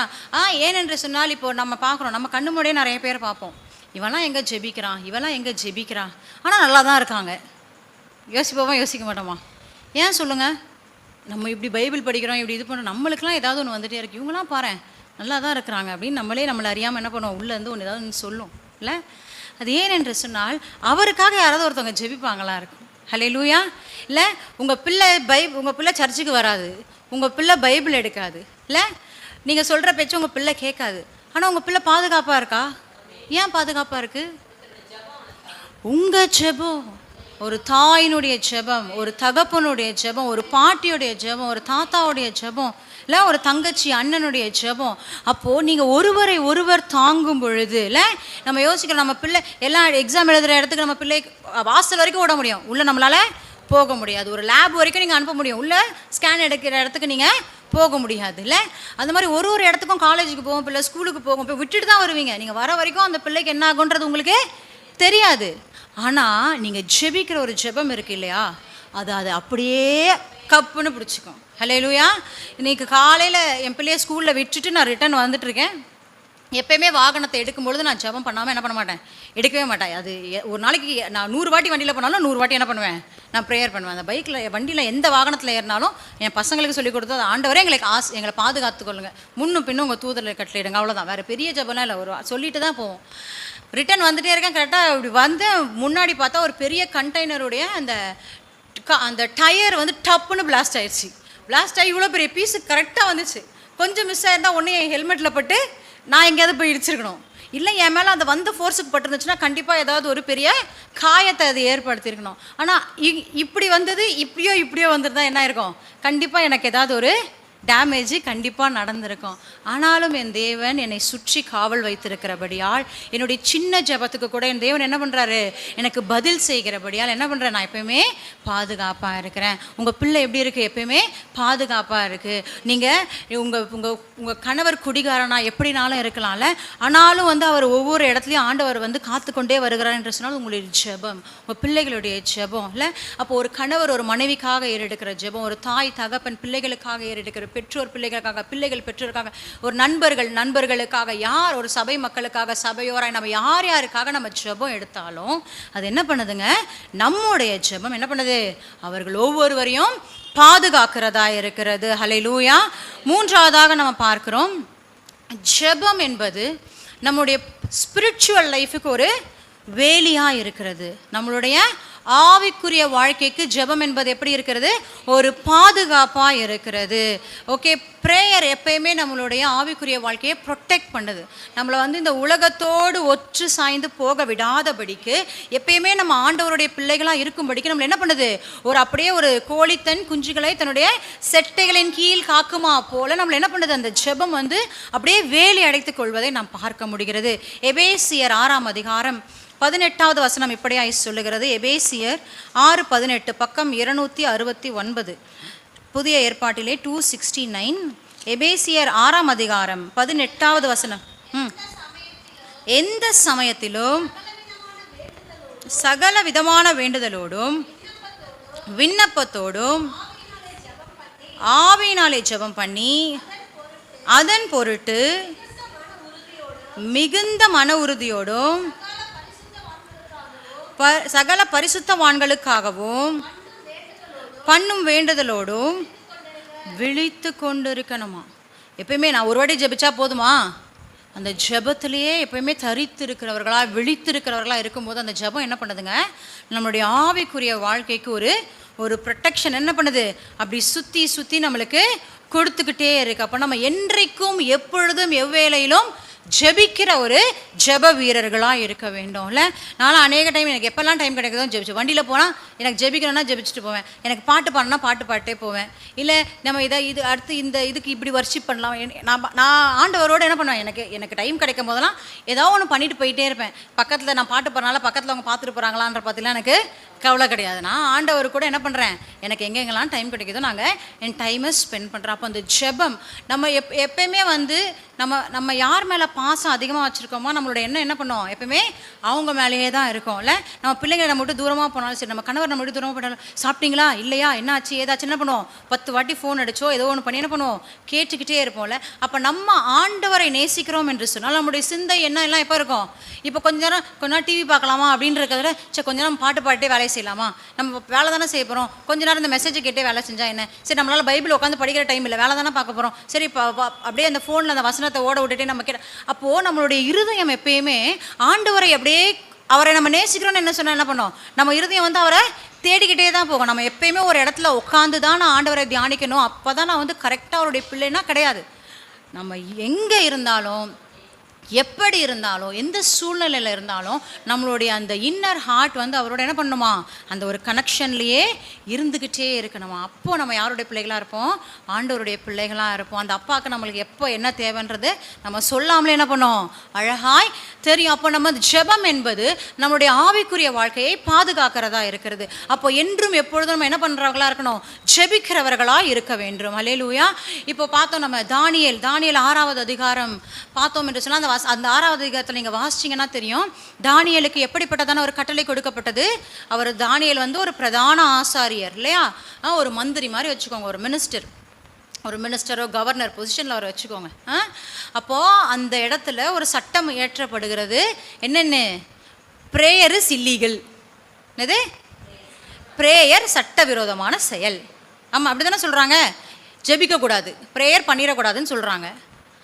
அப்போது கவர்மெண்ட், அவர் வேலை செய்கிற கவர்மெண்ட்டை பொறுத்த வரைக்கும் தானியேலுக்கு அது சட்டவிரோதமான செயல் தான். ஆஸ்பர்லாம் அது தப்பு. ஆனால் தானியேலுக்கும் கடவுளுக்கும் ஒரு ரிலேஷன்ஷிப் இருக்குல்ல. அவருக்கு உண்மையான ஒரு குழந்தையாக இருக்க வேண்டும் என்று நினைக்கிறார். அப்படின்னும் போது என் அப்பா கிட்ட நான் டெய்லி 3 வேளை பேசுவேன், நான் அதே மாதிரி தான் என்ன பண்ணுவேன்? பேசுவேன். நீங்கள் சட்டம் போடுங்க போடாதீங்க, நான் பேசிப்பேன் அப்படின்னு சொல்லிட்டு என்ன பண்ணுறாரு? அவர் போய் ஜெபிக்கிறாரு. அதை என்ன பண்ணுறாங்க? காட்டி கொடுத்துட்றாங்க. அதுக்கு பனிஷ்மெண்ட் என்ன சொல்லிட்டாங்க? சிங்க கெபில தூக்கிட்டு போய் போடணும்னு போட்டாச்சு. 6வது அதிகாரம் தானியேல் 6வது அதிகாரம் 10வது வசனம் இப்படியாய் சொல்லுகிறது. தானியேலோ வென்றால் அந்த பத்திரத்துக்கு கையெழுத்து வைக்கப்பட்டது என்று அறிந்த போதிலோ தன் வீட்டுக்குள்ளே போய் தன் மேல் அறையிலே எருசலேமுக்கு நேராக பல கனிகள் திறந்திருக்க அங்கே தான் முன் செய்து வந்ததுபடியே தினமும் 3 வேளையும் தன் தேவனுக்கு முன்பாக முழங்கால் படிட்டு ஜெபம் பண்ணி ஸ்தோத்திரம் செலுத்தினான். ஹல்லேலூயா. ஒரு நாள் ஜெபம் இல்லை, 2 நாள் ஜெபம் இல்லை, அனுதினமும் எல்லா டைமும் அவர் பண்ணிட்டு இருந்த அந்த ஒரு ஜெபம் சிங்க கபியில் அவர் என்ன பண்ணுறாருங்க, போட்டுறாங்க. சிங்க கபியில் போட்டதும் அங்கே உள்ளே இருக்கிற சிங்கத்தெல்லாம் ஆண்டவர் காணாமல் போக வச்சுட்டாரா? பிரச்சனையெல்லாம் தூக்கி போட்டாரா? இங்கே தான் இருக்கும். உங்கள் வாழ்க்கையிலையும் என் வாழ்க்கையிலையும் பிரச்சனை எங்கே இருக்கும்? அது அங்கேயே தான் இருக்கும். நீங்களும் நான் என்ன பண்ணுவோம்? அது கிட்ட வரைக்கும் போயிடுவோம். ஆண்டவர் என்ன பண்ணுவார்னா, அது வாயை மாத்திரம் கட்டி போட்டுருவார். என்ன பண்ணுவார்? அது வாயை மாத்திரம் கட்டி போட்டுருவார். பிரச்சனையை தூக்குறது அவருடைய வேலை இல்லை. உங்களை அவர்கிட்ட கொண்டு வர்றது மட்டும்தான் யாரோட வேலை? ஆண்டவருடைய வேலை. ஹல்லேலூயா. அப்போ அந்த பிரச்சனையெல்லாம் எடுக்கணும்னு நீங்கள் கேட்காதுங்க. ஆண்டவரே இந்த பிரச்சனையை மாற்றி போட்டுருங்க, அந்த பிரச்சனையை தாங்கும்படியான பலத்தை எனக்கு என்ன பண்ணுங்கப்பா கொடுங்க என்று சொல்லி தான் நீங்களும் நான் என்ன பண்ணணும்? ஜெபிக்கிற ஒரு பிள்ளைகளாக இருக்க வேண்டும். அப்போது அந்த தானியேலுடைய அனுதின ஜெபம் அந்த தானியேலை சிங்கத்தின் கெபியிலே சிங்கத்தின் வாய்களுக்கு தப்புவித்தது.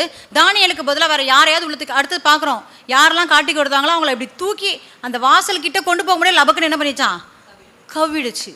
ஏன் தானியேலை முடியல? தூதர்களை அனுப்பி வாய்களை கட்டி வைத்த வல்லவர் நம்மோடு இருக்கிறார். இல்லை அப்போ நான் ஜெபிச்சாதான் ஆண்டவர் எனக்கு என்னோட ஜெபத்திற்கு பதில் தருவாரா, நான் ஜெபிச்சாதான் கேட்பாரா அப்படின்னு சொன்னோன்னா யோசிச்சுக்கோங்க. நீங்கள் வந்து இந்தியாவில் இருக்கிற ஒரு பேரண்ட்ஸ், நீங்கள் வந்து இங்கே தான் இருந்தீங்க, உங்கள் பிள்ளைங்களை படிக்க வச்சு வளர்த்துட்டீங்க.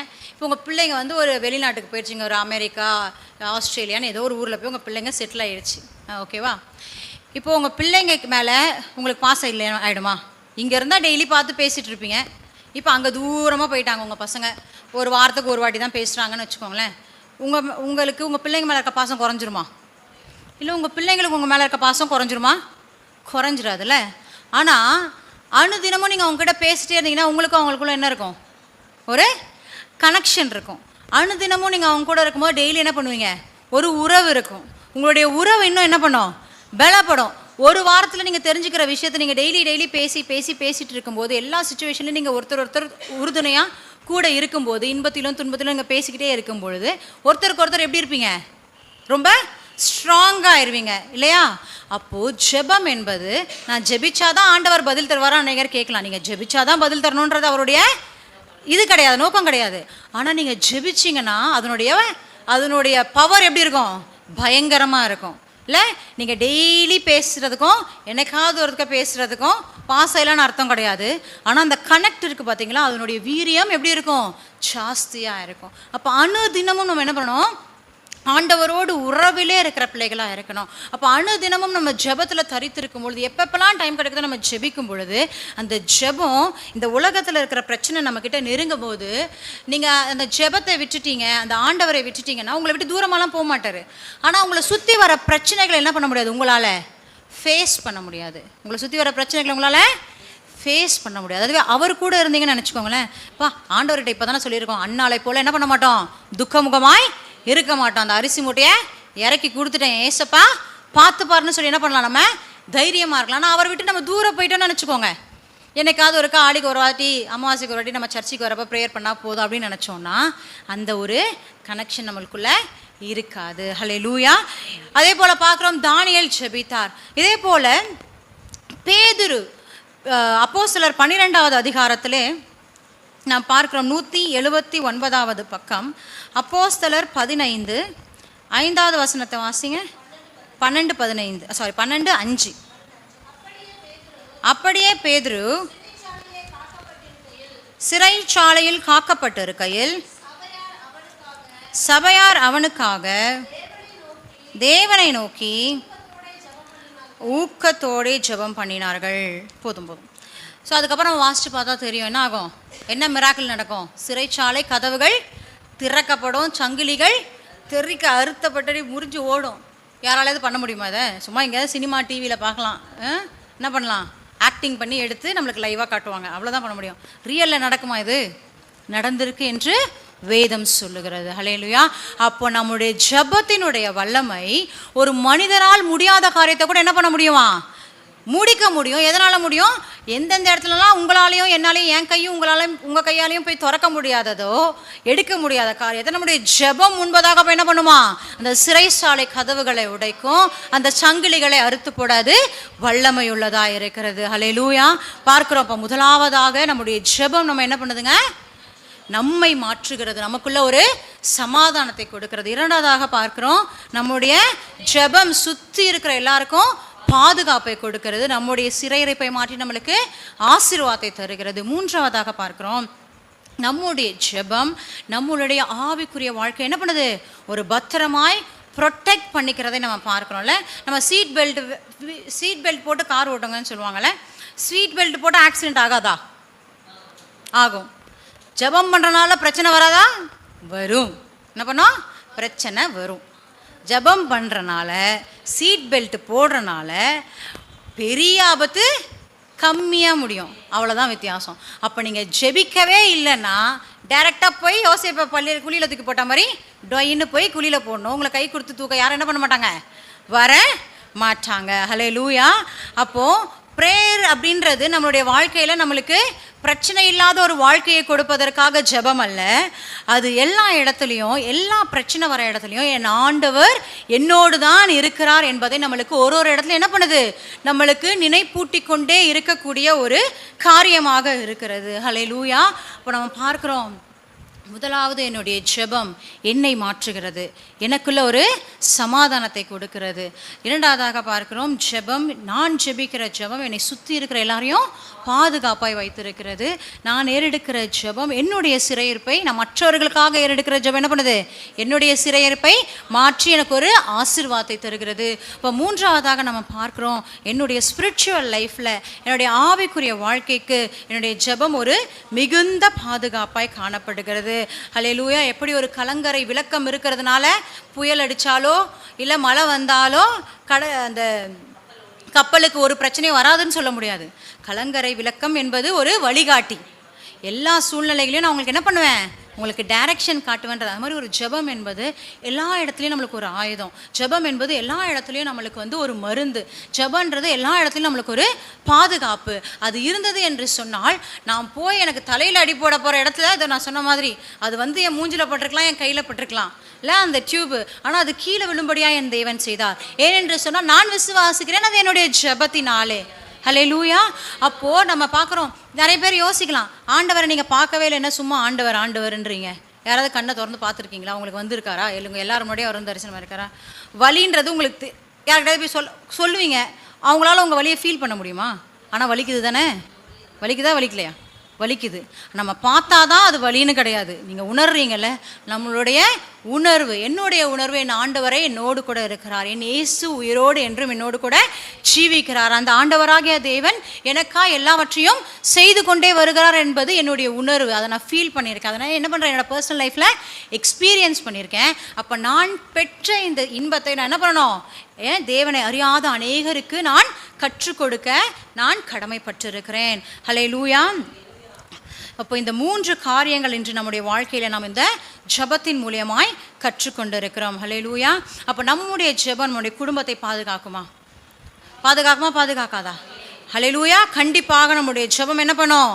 குடும்பத்தை பாதுகாக்கும், நம்மளை சூழ்ந்திருக்கிறவங்கள பாதுகாக்கும். நீங்கள் தேசத்திற்காக ஜெபிச்சிங்கன்னா அது தேசத்தை பாதுகாக்கும். நீங்கள் தலைவர்களுக்காக ஜெபிச்சிங்கன்னா உங்களுடைய ஜெபம் தலைவர்களை பாதுகாக்கும். இன்றைக்கி காலையில் அம்மாவுக்கு இப்போ ஸ்கேன் எடுக்க போகணும். அப்போ தான் அப்படியே டேராக தான் நீங்கள் வந்தேன். அவங்களுக்கு யூட்ரஸில் ஒரு 3 ஃபைப்ராய்டு கட்டி இருக்குன்னு சொல்லி அவங்க ரொம்ப பயத்தில் இருக்காங்க. இங்கே கூட ப்ரேயர் ரெக்வஸ்ட்டில் ப்ரேயர் பண்ண சொல்லி கேட்டாங்க. காரில் ஏறி உட்காந்ததும் கிட்டத்தட்ட ஒரு 6-7 ஊழியக்காரர்களுக்கு ஃபோன் பண்ணி ப்ரேயர் பண்ணிக்கோங்க சிஸ்டர், ப்ரேயர் பண்ணிக்கோங்க பிரதர் அப்படின்னு சொல்லி அவங்க சொல்லிக்கிட்டே இருந்தாங்க. அவங்களுக்கு விசுவாசம் இல்லையா? ஒருவருடைய ஜெபம் அல்ல, தேவனை அறிந்த அநேகர் எனக்காக என்ன பண்ணாங்க? ஜெபிச்சா எனக்கு என் தேவன் என்ன பண்ணுவார்? அதனுடைய பலன் எப்படி இருக்கும்? வேறு மடங்காக இருக்கும் இல்லையா? அதனுடைய ரிஃப்ளெக்ஷன் வேறு மடங்காக இருக்கும். அப்போ என் தேவனை ஆச்சரியமாக நிறுத்துவார் என்பதாய் நாங்களும் விசுவாசிக்கிறோம். ரிசல்ட் வந்ததுக்கப்புறம் டாக்டர் பார்த்துட்டு கண்டிப்பாக சாட்சியாக மகளை நிறுத்துவார் என்று நான் விசுவாசிக்கிறேன். ஹல்லேலூயா. அப்படியாக பார்க்குறோம். இப்போ ஆபிரகாம் எடுத்துக்கிட்டிங்கன்னா 18வது அதிகாரம் ஆதியாகமம் 18 இந்த கடைசி வசனத்தை மட்டும் வாசிங்க. ஆதியாகமம் கடைசி 2 வசனம் 18, 32, 33. அப்பொழுது அவன்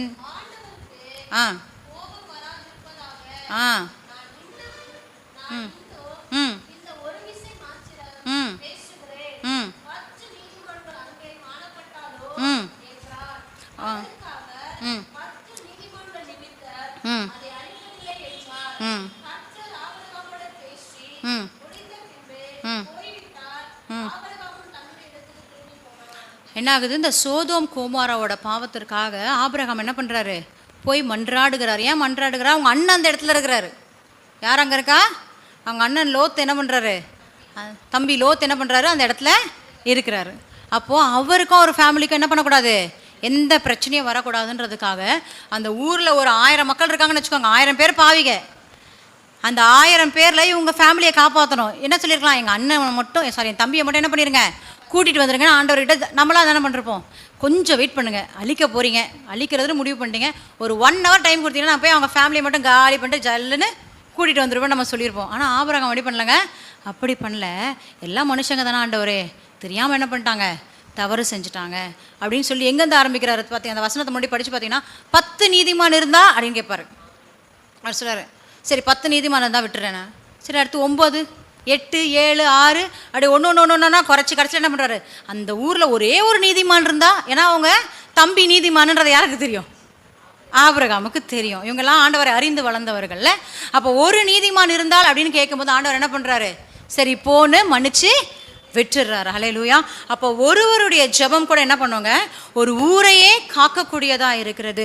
அப்போ நம்முடைய ஜெபம் எத்தனை பேரை காக்க வல்லதாக இருக்கிறது? ஹல்லேலூயா. நம்முடைய ஜெபம் எத்தனை பேரை காக்க வல்லதாக இருக்குது தெரியாது, கணக்கே கிடையாது இல்லை. அப்போ நான் எனக்காக மாத்திரம் நான் ஜெபம் பண்ணுற ஒரு செல்ஃபிஷாக இருக்கணுமா? யோசிச்சு பாருங்கள். இல்லை இல்லை, நம்மளுக்காக மாத்திரம் நம்ம ஜெபம் பண்ணிக்கிட்டோன்னா அப்போ சுற்றி இருக்கிறவங்கள யார் பாதுகாக்கிறது? இல்லை. அப்போ நம்மளுக்காக மாத்திரம் ப்ரேயர் பண்ணுறவங்களா இருக்கக்கூடாது. முதல்ல நம்ம ப்ரேயர் பண்ணுறோமான்னு யோசிக்கணும். ஃபஸ்ட்டு கொஸ்டின் நான் மறந்துட்டேன். முதல்ல நம்ம என்ன பண்ணோம்? ப்ரேயர் பண்ணணும். நான் ப்ரேயர் பண்ணுறேன்னா ஓகே ப்ரேயர் பண்ணுறேன்னா யாருக்கு ப்ரேயர் பண்ணுறேன்? எடுத்தோன்னா முட்டி போட்டு ஏசப்பா நாளைக்கு எக்ஸாம் இருக்குது, ஏசப்பா எனக்கு நாளைக்கு இந்த ஃபீஸ் கட்டணும், ஏசப்பா எனக்கு ஒரு இன்டர்வியூ இருக்குது, ஏசப்பா அப்படி எடுக்கக்கூடாது. என்ன பண்ணோம்? முதல்ல முழங்கால் படிக்கிட்டோன்னா ஆண்டவரை நோக்கி ஸ்தோத்திரம் பண்ணணும். ஆண்டவரே, நல்லவரே, வல்லவரே, பிதாவே, இயேசு கிறிஸ்துவே, பரிசுத்த ஆவியே, எங்கள் கூட இருந்து எங்களை எல்லாம் பார்த்துக்கிறீங்களே அப்படின்னு சொல்லி அவங்களுடைய ஒரு நாமத்தையும் ஒன்னொன்றையும் சொல்லி என்ன பண்ணோம்? கொஞ்சம் நேரம் அப்படி புகழ்ந்து போட்டு என்ன பண்ணோம்? என்ன பண்ணுறீங்க? உங்கள் நம்ம பாணியில் சொன்னால் கொஞ்சம் நேரம் என்ன பண்ணணும்? ஐஸ் வைக்கணும் இல்லை? அப்படி தானே? கொஞ்சம் நேரம் ஐஸ் வைக்கணும். ஐசப்பா இப்படிப்பா அப்படிப்பான்னு சொல்லிட்டேன். அதுக்கப்புறம் என்ன பண்ணணும்? அதுக்கப்புறம் நம்ம தேசத்திற்காக ஜெபிக்கணும். நம்மளை சுற்றி இருக்கிற தலைவர்களுக்காக ஜெபிக்கணும். நம்மளை சுற்றி இருக்கிற மக்களுக்காக ஜெபிக்கணும். உங்கள் ஃப்ரெண்ட்ஸு, உங்களுக்கு தெரிஞ்சவங்க, அக்கம் பக்கத்தில் இருக்கிறவங்க வந்து சொல்லியிருப்பாங்க, என் புருஷன் குடிக்கிறாருப்பா, கொஞ்சம் ப்ரேயர் பண்ணிக்கோப்பா. என் பிள்ளைக்கு ஃபீஸ் கட்டணும் முடியல, கொஞ்சம் ப்ரேயர் பண்ணிக்கோங்களேன். என் பிள்ளைக்கு வேலை கிடைக்கல, எங்கள் வீட்டில் வருமானம் இல்லை, ஏதோ ஒரு காரியத்தை சொல்லி உங்களுக்கு என்ன பண்ணுவாங்க? நீங்கள் யோசிக்கலாம், எனக்கே 1000 பிரச்சனை இருக்குது அப்படின்னு. இருக்கட்டும், உங்கள் கூட ஆண்டவர் இருக்கார்ல, உங்கள் பிரச்சனையை தூக்கி எங்கே பண்ணுங்க? கீழே கடைசியில் வைங்க, அவர் பார்த்துப்பார். முன்னாடி மற்றவங்க பிரச்சனையெல்லாம் சொல்லி என்ன பண்ணுங்கள்? ஃபஸ்ட்டு ப்ரேயர் பண்ணுங்கள். செகண்ட் என்ன பண்ணுங்கள்? எல்லாருக்காகவும் வாக்கும் கடங்காத பெருமூச்சலோட ஆவியானவர் ப்ரேயர் பண்ணுற மாதிரி நம்மளும் என்ன பண்ணோம்? ப்ரேயர் பண்ணணும். இடைவிடாமல் ஜெபிக்கிறவர்களாக இருந்து என்ன பண்ணணும்? கடைசியில் நம்மளுக்காக அந்த எண்டிங் நோட்டில் வைக்கணும். எல்லா கடமையும் முடிச்சிட்டேன், கொஞ்சம் சைடில் இதை கொஞ்சம் என்ன பண்ணுங்கள், கொஞ்சம் கன்சிடர் பண்ணிங்கன்னா கொஞ்சம் நல்லதாக இருக்கணும். நீங்கள் அது கேட்கக்கூட வேணாம், நீங்கள் மேலே இருக்கிறதோட முடிச்சிட்டிங்கன்னு நினச்சிக்கோங்களேன். நான் சொன்னேன் பார்த்தீங்களா, இப்போ கோவன்றது, இப்போ அந்த பிடிவாதம், அந்த வைராக்கியன்றது எனக்கு ஒரு 2 நாள் கூட இருக்குமான்றது எனக்கு ரொம்ப கடினமாக இருக்கிறது. அதை நான் கேட்கணுன்றது கூட இல்லை. என்னை விட்டு என்ன பண்ணுறார் என்னோடய ஆண்டவர்? என்னை தாண்டி அவரே எடுத்து போட்டார். உங்ககிட்ட அவருக்கு பிடிக்காதது இருக்குது, உங்களுக்கு ஒன்று சரியில்லை அப்படின்னு அவருக்கு தெரிஞ்சிச்சுன்னா என்ன பண்ணுவார்? அவரே அதை ஸ்லோவாக எடுத்து போட்டுருவார். நம்ம பண்ண வேண்டியதெல்லாம் ஜெபிக்கணும். பிறருக்காக என்ன பண்ணணுங்க? பாரம் எடுத்து ஜெபிக்கிற பிள்ளைகளாக இருக்கிறோம். கடைசியாக வேதம் இப்படியாய் சொல்லுகிறது. 1 தெசலோனிக்கேயர் 5ஆம் அதிகாரம் 17வது வசனம், புதிய ஏற்பாட்டிலே 282, 288. 1 தெசலோனிக்கேயர் 5:17. அவ்வளோதான். என்ன பண்ணோம்? இடைவிடாமல் ஜெபம் பண்ணணும். நம்ம இன்னைக்கு கற்றுக்கிற ஒரே விஷயம், நம்ம ஆல்ரெடி ஜெபம் பண்ணுறோம் தான். நம்ம நல்லா ஜெபிக்கிறவர்களாம் இன்னும் என்ன பண்ணணும்? மாறணும். இன்னும் நம்ம அநேகருக்காக பாரம் எடுத்து உண்மையாய் ஜெபிக்கணும். ஏனென்று சொன்னால் நீதிமானுடைய ஊக்கமான ஜெபம் அதிகமான பலனையும் பதிலையும் கொடுக்கக்கூடியதாக இருக்கிறது. அப்போ நம்ம என்ன பண்ணணும்? இன்னும் என்னை மாற்றுங்க ஆண்டவரே, அப்பா இன்னும் என்னை நீங்கள் என்ன பண்ணுங்க, உங்களுக்கு ஏற்ற பிள்ளையா என்னை என்ன பண்ணுங்கப்பா, என்னை மாற்றி கொடுங்க ஆண்டவரே. அப்பா இன்னும் நான் ஜெபிக்கிற ஜெபம் என்ன பண்ணணும்? அநேகருக்கு அது பாதுகாப்பை கொடுக்கணும். என்னுடைய ஜெபம் அநேகருக்கு என்ன பண்ணணும்? இன்னும் அநேகரை உமக்கு நேராக அது திருப்பக்கூடியதாக இருக்க வேண்டும். ஹல்லேலூயா.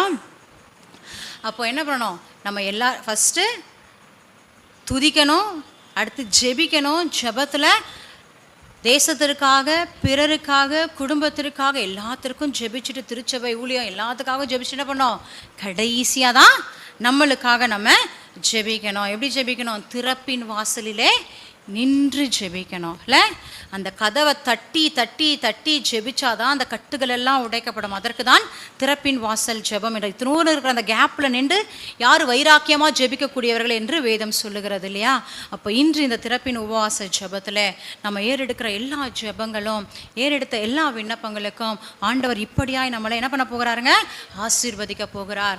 நீங்கள் அநேகருக்காக ஜெபிச்சிங்கல்ல, ஆண்டவர் உங்களை என்ன பண்ணுறாரு? உங்களுக்கு சமாதானம் கொடுக்குறார். நீங்கள் அநேகருக்காக ஜெபிச்சிங்கல்ல, உங்களுடைய கட்டுகளை ஆண்டவர் என்ன பண்ண போகிறாருங்க? மாற்ற போகிறார். எப்படி நம்ம ஜெபிக்கணும்? நம்ம இடைவிடாமல் ஜெபிக்கிறவர்களாக இருக்கணும். நம்மளுடைய ஜெபம், ஒருத்தருடைய ஜெபம் என்ன பண்ணோம்?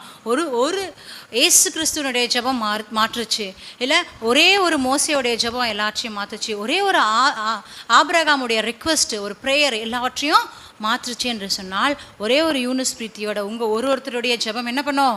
அநேக கட்டுகளை மாற்றும், அநேக முடியாத காரியங்களை என்ன பண்ணும்? கண்டிப்பாய் முடிக்கிறதாய் மாற்றி கொடுக்கும். அப்போ நம்ம என்ன பண்ணணும்? இடைவிடாமல் ஜெபிக்கிறவர்களாக இருக்கணும். கண்களை மூடி தலைகளை தாழ்த்தி நாம் ஜெபிப்போம்.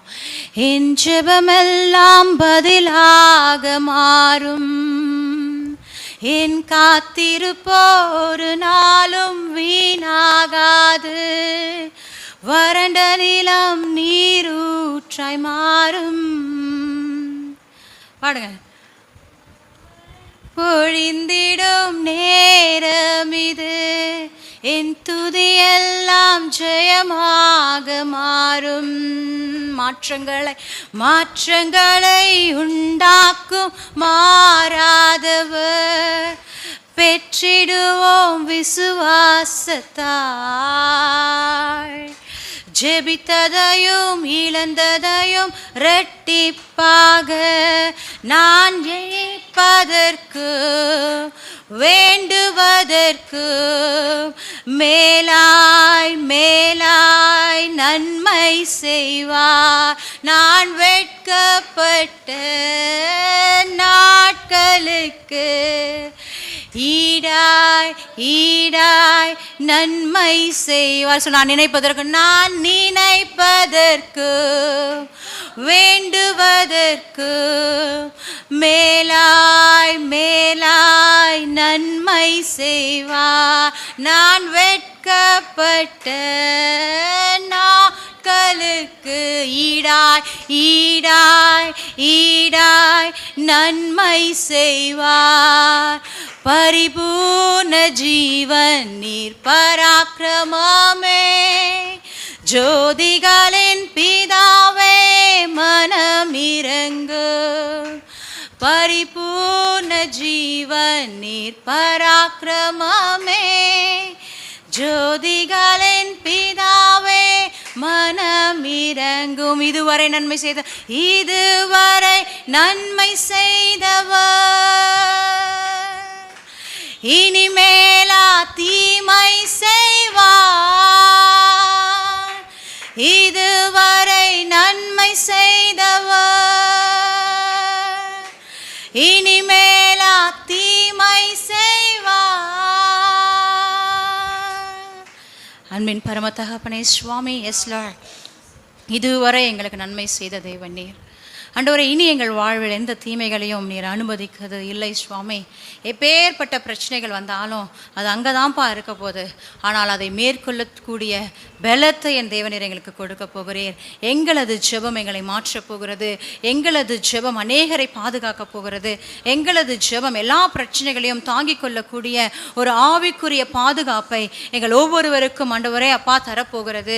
அந்த விசுவாசத்தோடு கூட இந்த நாளிலே இந்த வேளையில இதை பார்த்து கொண்டு இருக்கிற இங்கே வந்து ஆண்டவரே அப்பா இத்தனை மணி நேரம் என் தேவனோடு அப்பா ஊக்கமான இருதயத்தோடு அநேகருக்காக பாரத்தோடு ஆண்டவரே ஒரு யோபு போல விண்ணப்பங்களையும் வேண்டுதல்களை செய்த இவர்கள் ஒவ்வொருவரையும் கருத்தில் ஒப்புக் கொடுக்கிறேன். ஆண்டவரே, எந்த சூழ்நிலைகளோடு இங்கே வந்திருப்பார்களோ, எந்த காரியத்தை எந்த பிரச்சனையெல்லாம் தள்ளி வச்சுட்டு இந்த இடத்துல வந்து இவங்க ஜெபிச்சிருப்பாங்களோ சுவாமி, அவர்களது பிரச்சனைகளை என் தேவன் இந்த இடத்துல இந்த நாளிலே அவர்களது சிறை இருப்புகளை என் தேவன் தாமே ஓ எஸ் ஜீசஸ் இந்த நாளிலே ஓ எஸ் ஆண்டவரே அப்பா நீர் மாற்றி போடுகிறபடியால், நீர் மாற்றம் கொடுக்கிறபடியால், நீர் அதில் ஒரு விடுதலையை கொடுக்கிறபடியால் ஆண்டவரே உம்மை நாங்கள் துதிக்கிறோம், உங்களை நாங்கள் துதிக்கிறோம். அப்பா பரத்திலிருந்து எங்களுக்கு ஆசைகளை அனுப்புகிற ஒரு நல்ல தகப்பன், நாங்கள் பிறருக்காக பாரம் எடுக்கும் பொழுது இதுவரை எங்களுக்கு நன்மை செய்தவர், இனியும் எங்களுக்கு நன்மை செய்ய போகிறீர். அதற்காக எங்களை தாழ்த்துகிறோம். பலவீனத்தோடு சுகவீனத்தோடு கடன் பிரச்சனைகளோடு அநேக போராட்டங்களோடு ஓ என் குடும்பத்தில் மாத்திரம் ஏன் இந்த பிரச்சனை, என் பிள்ளைகளுக்கு மாத்திரம் எப்படி ஏன் இந்த ஒரு சூழ்நிலை, ஓ என் குடும்பத்தில் மாத்திரம் ஏன் இந்த கஷ்டம், எங்களுக்கு மாத்திரம் ஏன் இன்னும் குழந்தை இல்லை, ஓ எங்களுக்கு மாத்திரம் ஏன் என் குடும்பத்தில் என் பிள்ளைக்கு மாத்திரம் ஏன் திருமணம் ஆகல, எங்களுக்கு மட்டும் ஏன் இந்த வறுமை, எங்களுக்கு மட்டும் ஏன் இந்த இல்லாம, ஓ எத்தனையோ வயதானவர்கள் நல்லா இருக்கிறாங்களே, எனக்கு மட்டும் ஏன் இந்த பலவீனம், ஏன் குடும்பத்தில் மட்டும் ஏன் இல்லை இந்த சமாதானம் என்று சொல்லி ஆண்டவரே ஏங்கி நிற்கிற அந்த பிள்ளைகளையும் கருத்தில் ஒப்பு கொடுக்கிறேன் சுவாமி. எனக்கு தெரியாதப்பா ஆண்டவரே, எனக்கு ஒன்றுமே தெரியாது சுவாமி, ஆனால் நீர் அனைத்தையும் அறிந்தவர், அவர்கள் பிரச்சனைகளை அறிந்தவர் ஆண்டவரே, அவர்கள் உள்ளத்தின் ஆழத்தை அறிந்தவர், அவர்கள் தேவைகளை அறிந்தவர் சுவாமி. நீர் மாத்திரமே இவர்களுக்கு எல்லாவற்றையும் ஆண்டவரே இந்த நாளிலே இவர்களுக்கு நீர் அனைத்தையும் நேர்த்தையும் செம்மையுமாய் ஒரு நிறைவான ஆசீர்வாதமாய் ஒரு சம்பூரண இவர்களுக்கும் இவர்களது சந்ததிக்கும் இவரது குடும்பங்களுக்கும் திருச்சபைக்கும் என் தேவனீர் கட்டளையிடும்படியாய் நாங்கள் ஜெபிக்கிறோம். இதோ எங்களது ஜெபம் அநேகரை பாதுகாக்கிறது ஆண்டவரே. இதோ என்னுடைய ஜெபம் ஒரு யோபுவாய் ஆண்டவரே ஒரு ஆபிரகாமுடைய ஜெபத்தை கேட்டீங்களாப்பா, இன்னைக்கு என்னுடைய ஜெபத்தை கேட்டு இவர்கள் ஒவ்வொருவருடைய சிறை இருப்பை நீங்க மாற்றுங்க சுவாமி. அப்படியா என் தேவன் இந்த பிள்ளைகள் ஒவ்வொருவரையும் ஆசீர்வதித்து உங்களுக்கு சாட்சியை நிறுத்துங்க. அநேக வயதான தாய்மார்களையும் கருத்தில் ஒப்பு கொடுக்கிறேன். உச்சந்தலை முதல் உள்ளங்கால் வரை காண்டாமிருகத்திற்கு ஒத்த பலனை கொடுத்து ஆசீர்வதிங்க சுவாமி. ஒவ்வொரு சிறு பிள்ளைகளுக்கும் உம்மை போல் ஞானத்திலும் புத்தியிலும் வளர்த்திலும் தேவ கிருபையிலும் மனுஷர் தயவிலும் அதிகமாய் விருத்தி அடைய நீங்க பிள்ளைகளுக்கு உதவி செய்யுங்க சுவாமி. ஆண்டவரே, புத்தியுள்ள ஸ்திரீ தன் வீட்டை கட்டுகிறாள் என்று வேதம் சொல்லுகிறது. ஒவ்வொரு இந்த ஸ்திரீகளும் புத்தியுள்ள ஸ்திரீகளாய் தன் வீட்டை கட்டட்டும். ஒவ்வொரு ஆண்டவரே அப்பா ஆண் மகனும் குடும்பத்திற்கு தலையானவனாய் இருக்கிறான் என்று வேதம் சொல்லுகிறது. அந்த தலையானவனை நீரே சுவாமி ஆண்டவரே ஞானமாய் வழிநடத்தி செல்லும்படியாய் நாங்கள் ஜெபிக்கிறோம். நீரே எங்கள் ஒவ்வொருவருக்கும் தலைவராய் இருந்து ஒவ்வொருவரையும் ஆசீர்வதித்து நீரே அப்பா எங்களில் அப்பா உங்களில் நாங்கள் பெருக கிருபை பாராட்டுங்க. எங்களுக்குள்ள இருக்கிற இயேசு கிறிஸ்துவை அநேகருக்கு பிரஸ்தாபப்படுத்தி காட்டுகிற ஒரு நல்ல வாழ்க்கையை நாங்கள் வாழ எங்களை தாழ்த்துகிறோம், எங்களை அர்ப்பணிக்கிறோம். துதி கன மகிமையெல்லாம் ஒருத்தரையே செலுத்துகிறோம். மீட்பெரும் ரட்சகருமாக இயேசு கிறிஸ்து மூலம் ஜெபிக்கிறோம். எங்கள் ஜெபம் கேளும் ஜீவனுள்ள தகப்பனே, ஆமென். அனைவரும் சேர்ந்து சொல்லுவோம். என் ஆத்துமாவே கர்த்தரை ஸ்தோத்ரி, என் முழு உள்ளமே கர்த்தருடைய பரிசுத்த நாமத்தை ஸ்தோத்ரி. என் ஆத்துமாவே கர்த்தரை ஸ்தோத்ரி, கர்த்தர் செய்த சகல உபகாரங்களையும் மறவாதே. ஆமேன். கர்த்தர் தாமே உங்களை ஒவ்வொருவரையும் ஆசீர்வதித்து காப்பாராக. ஆமேன்.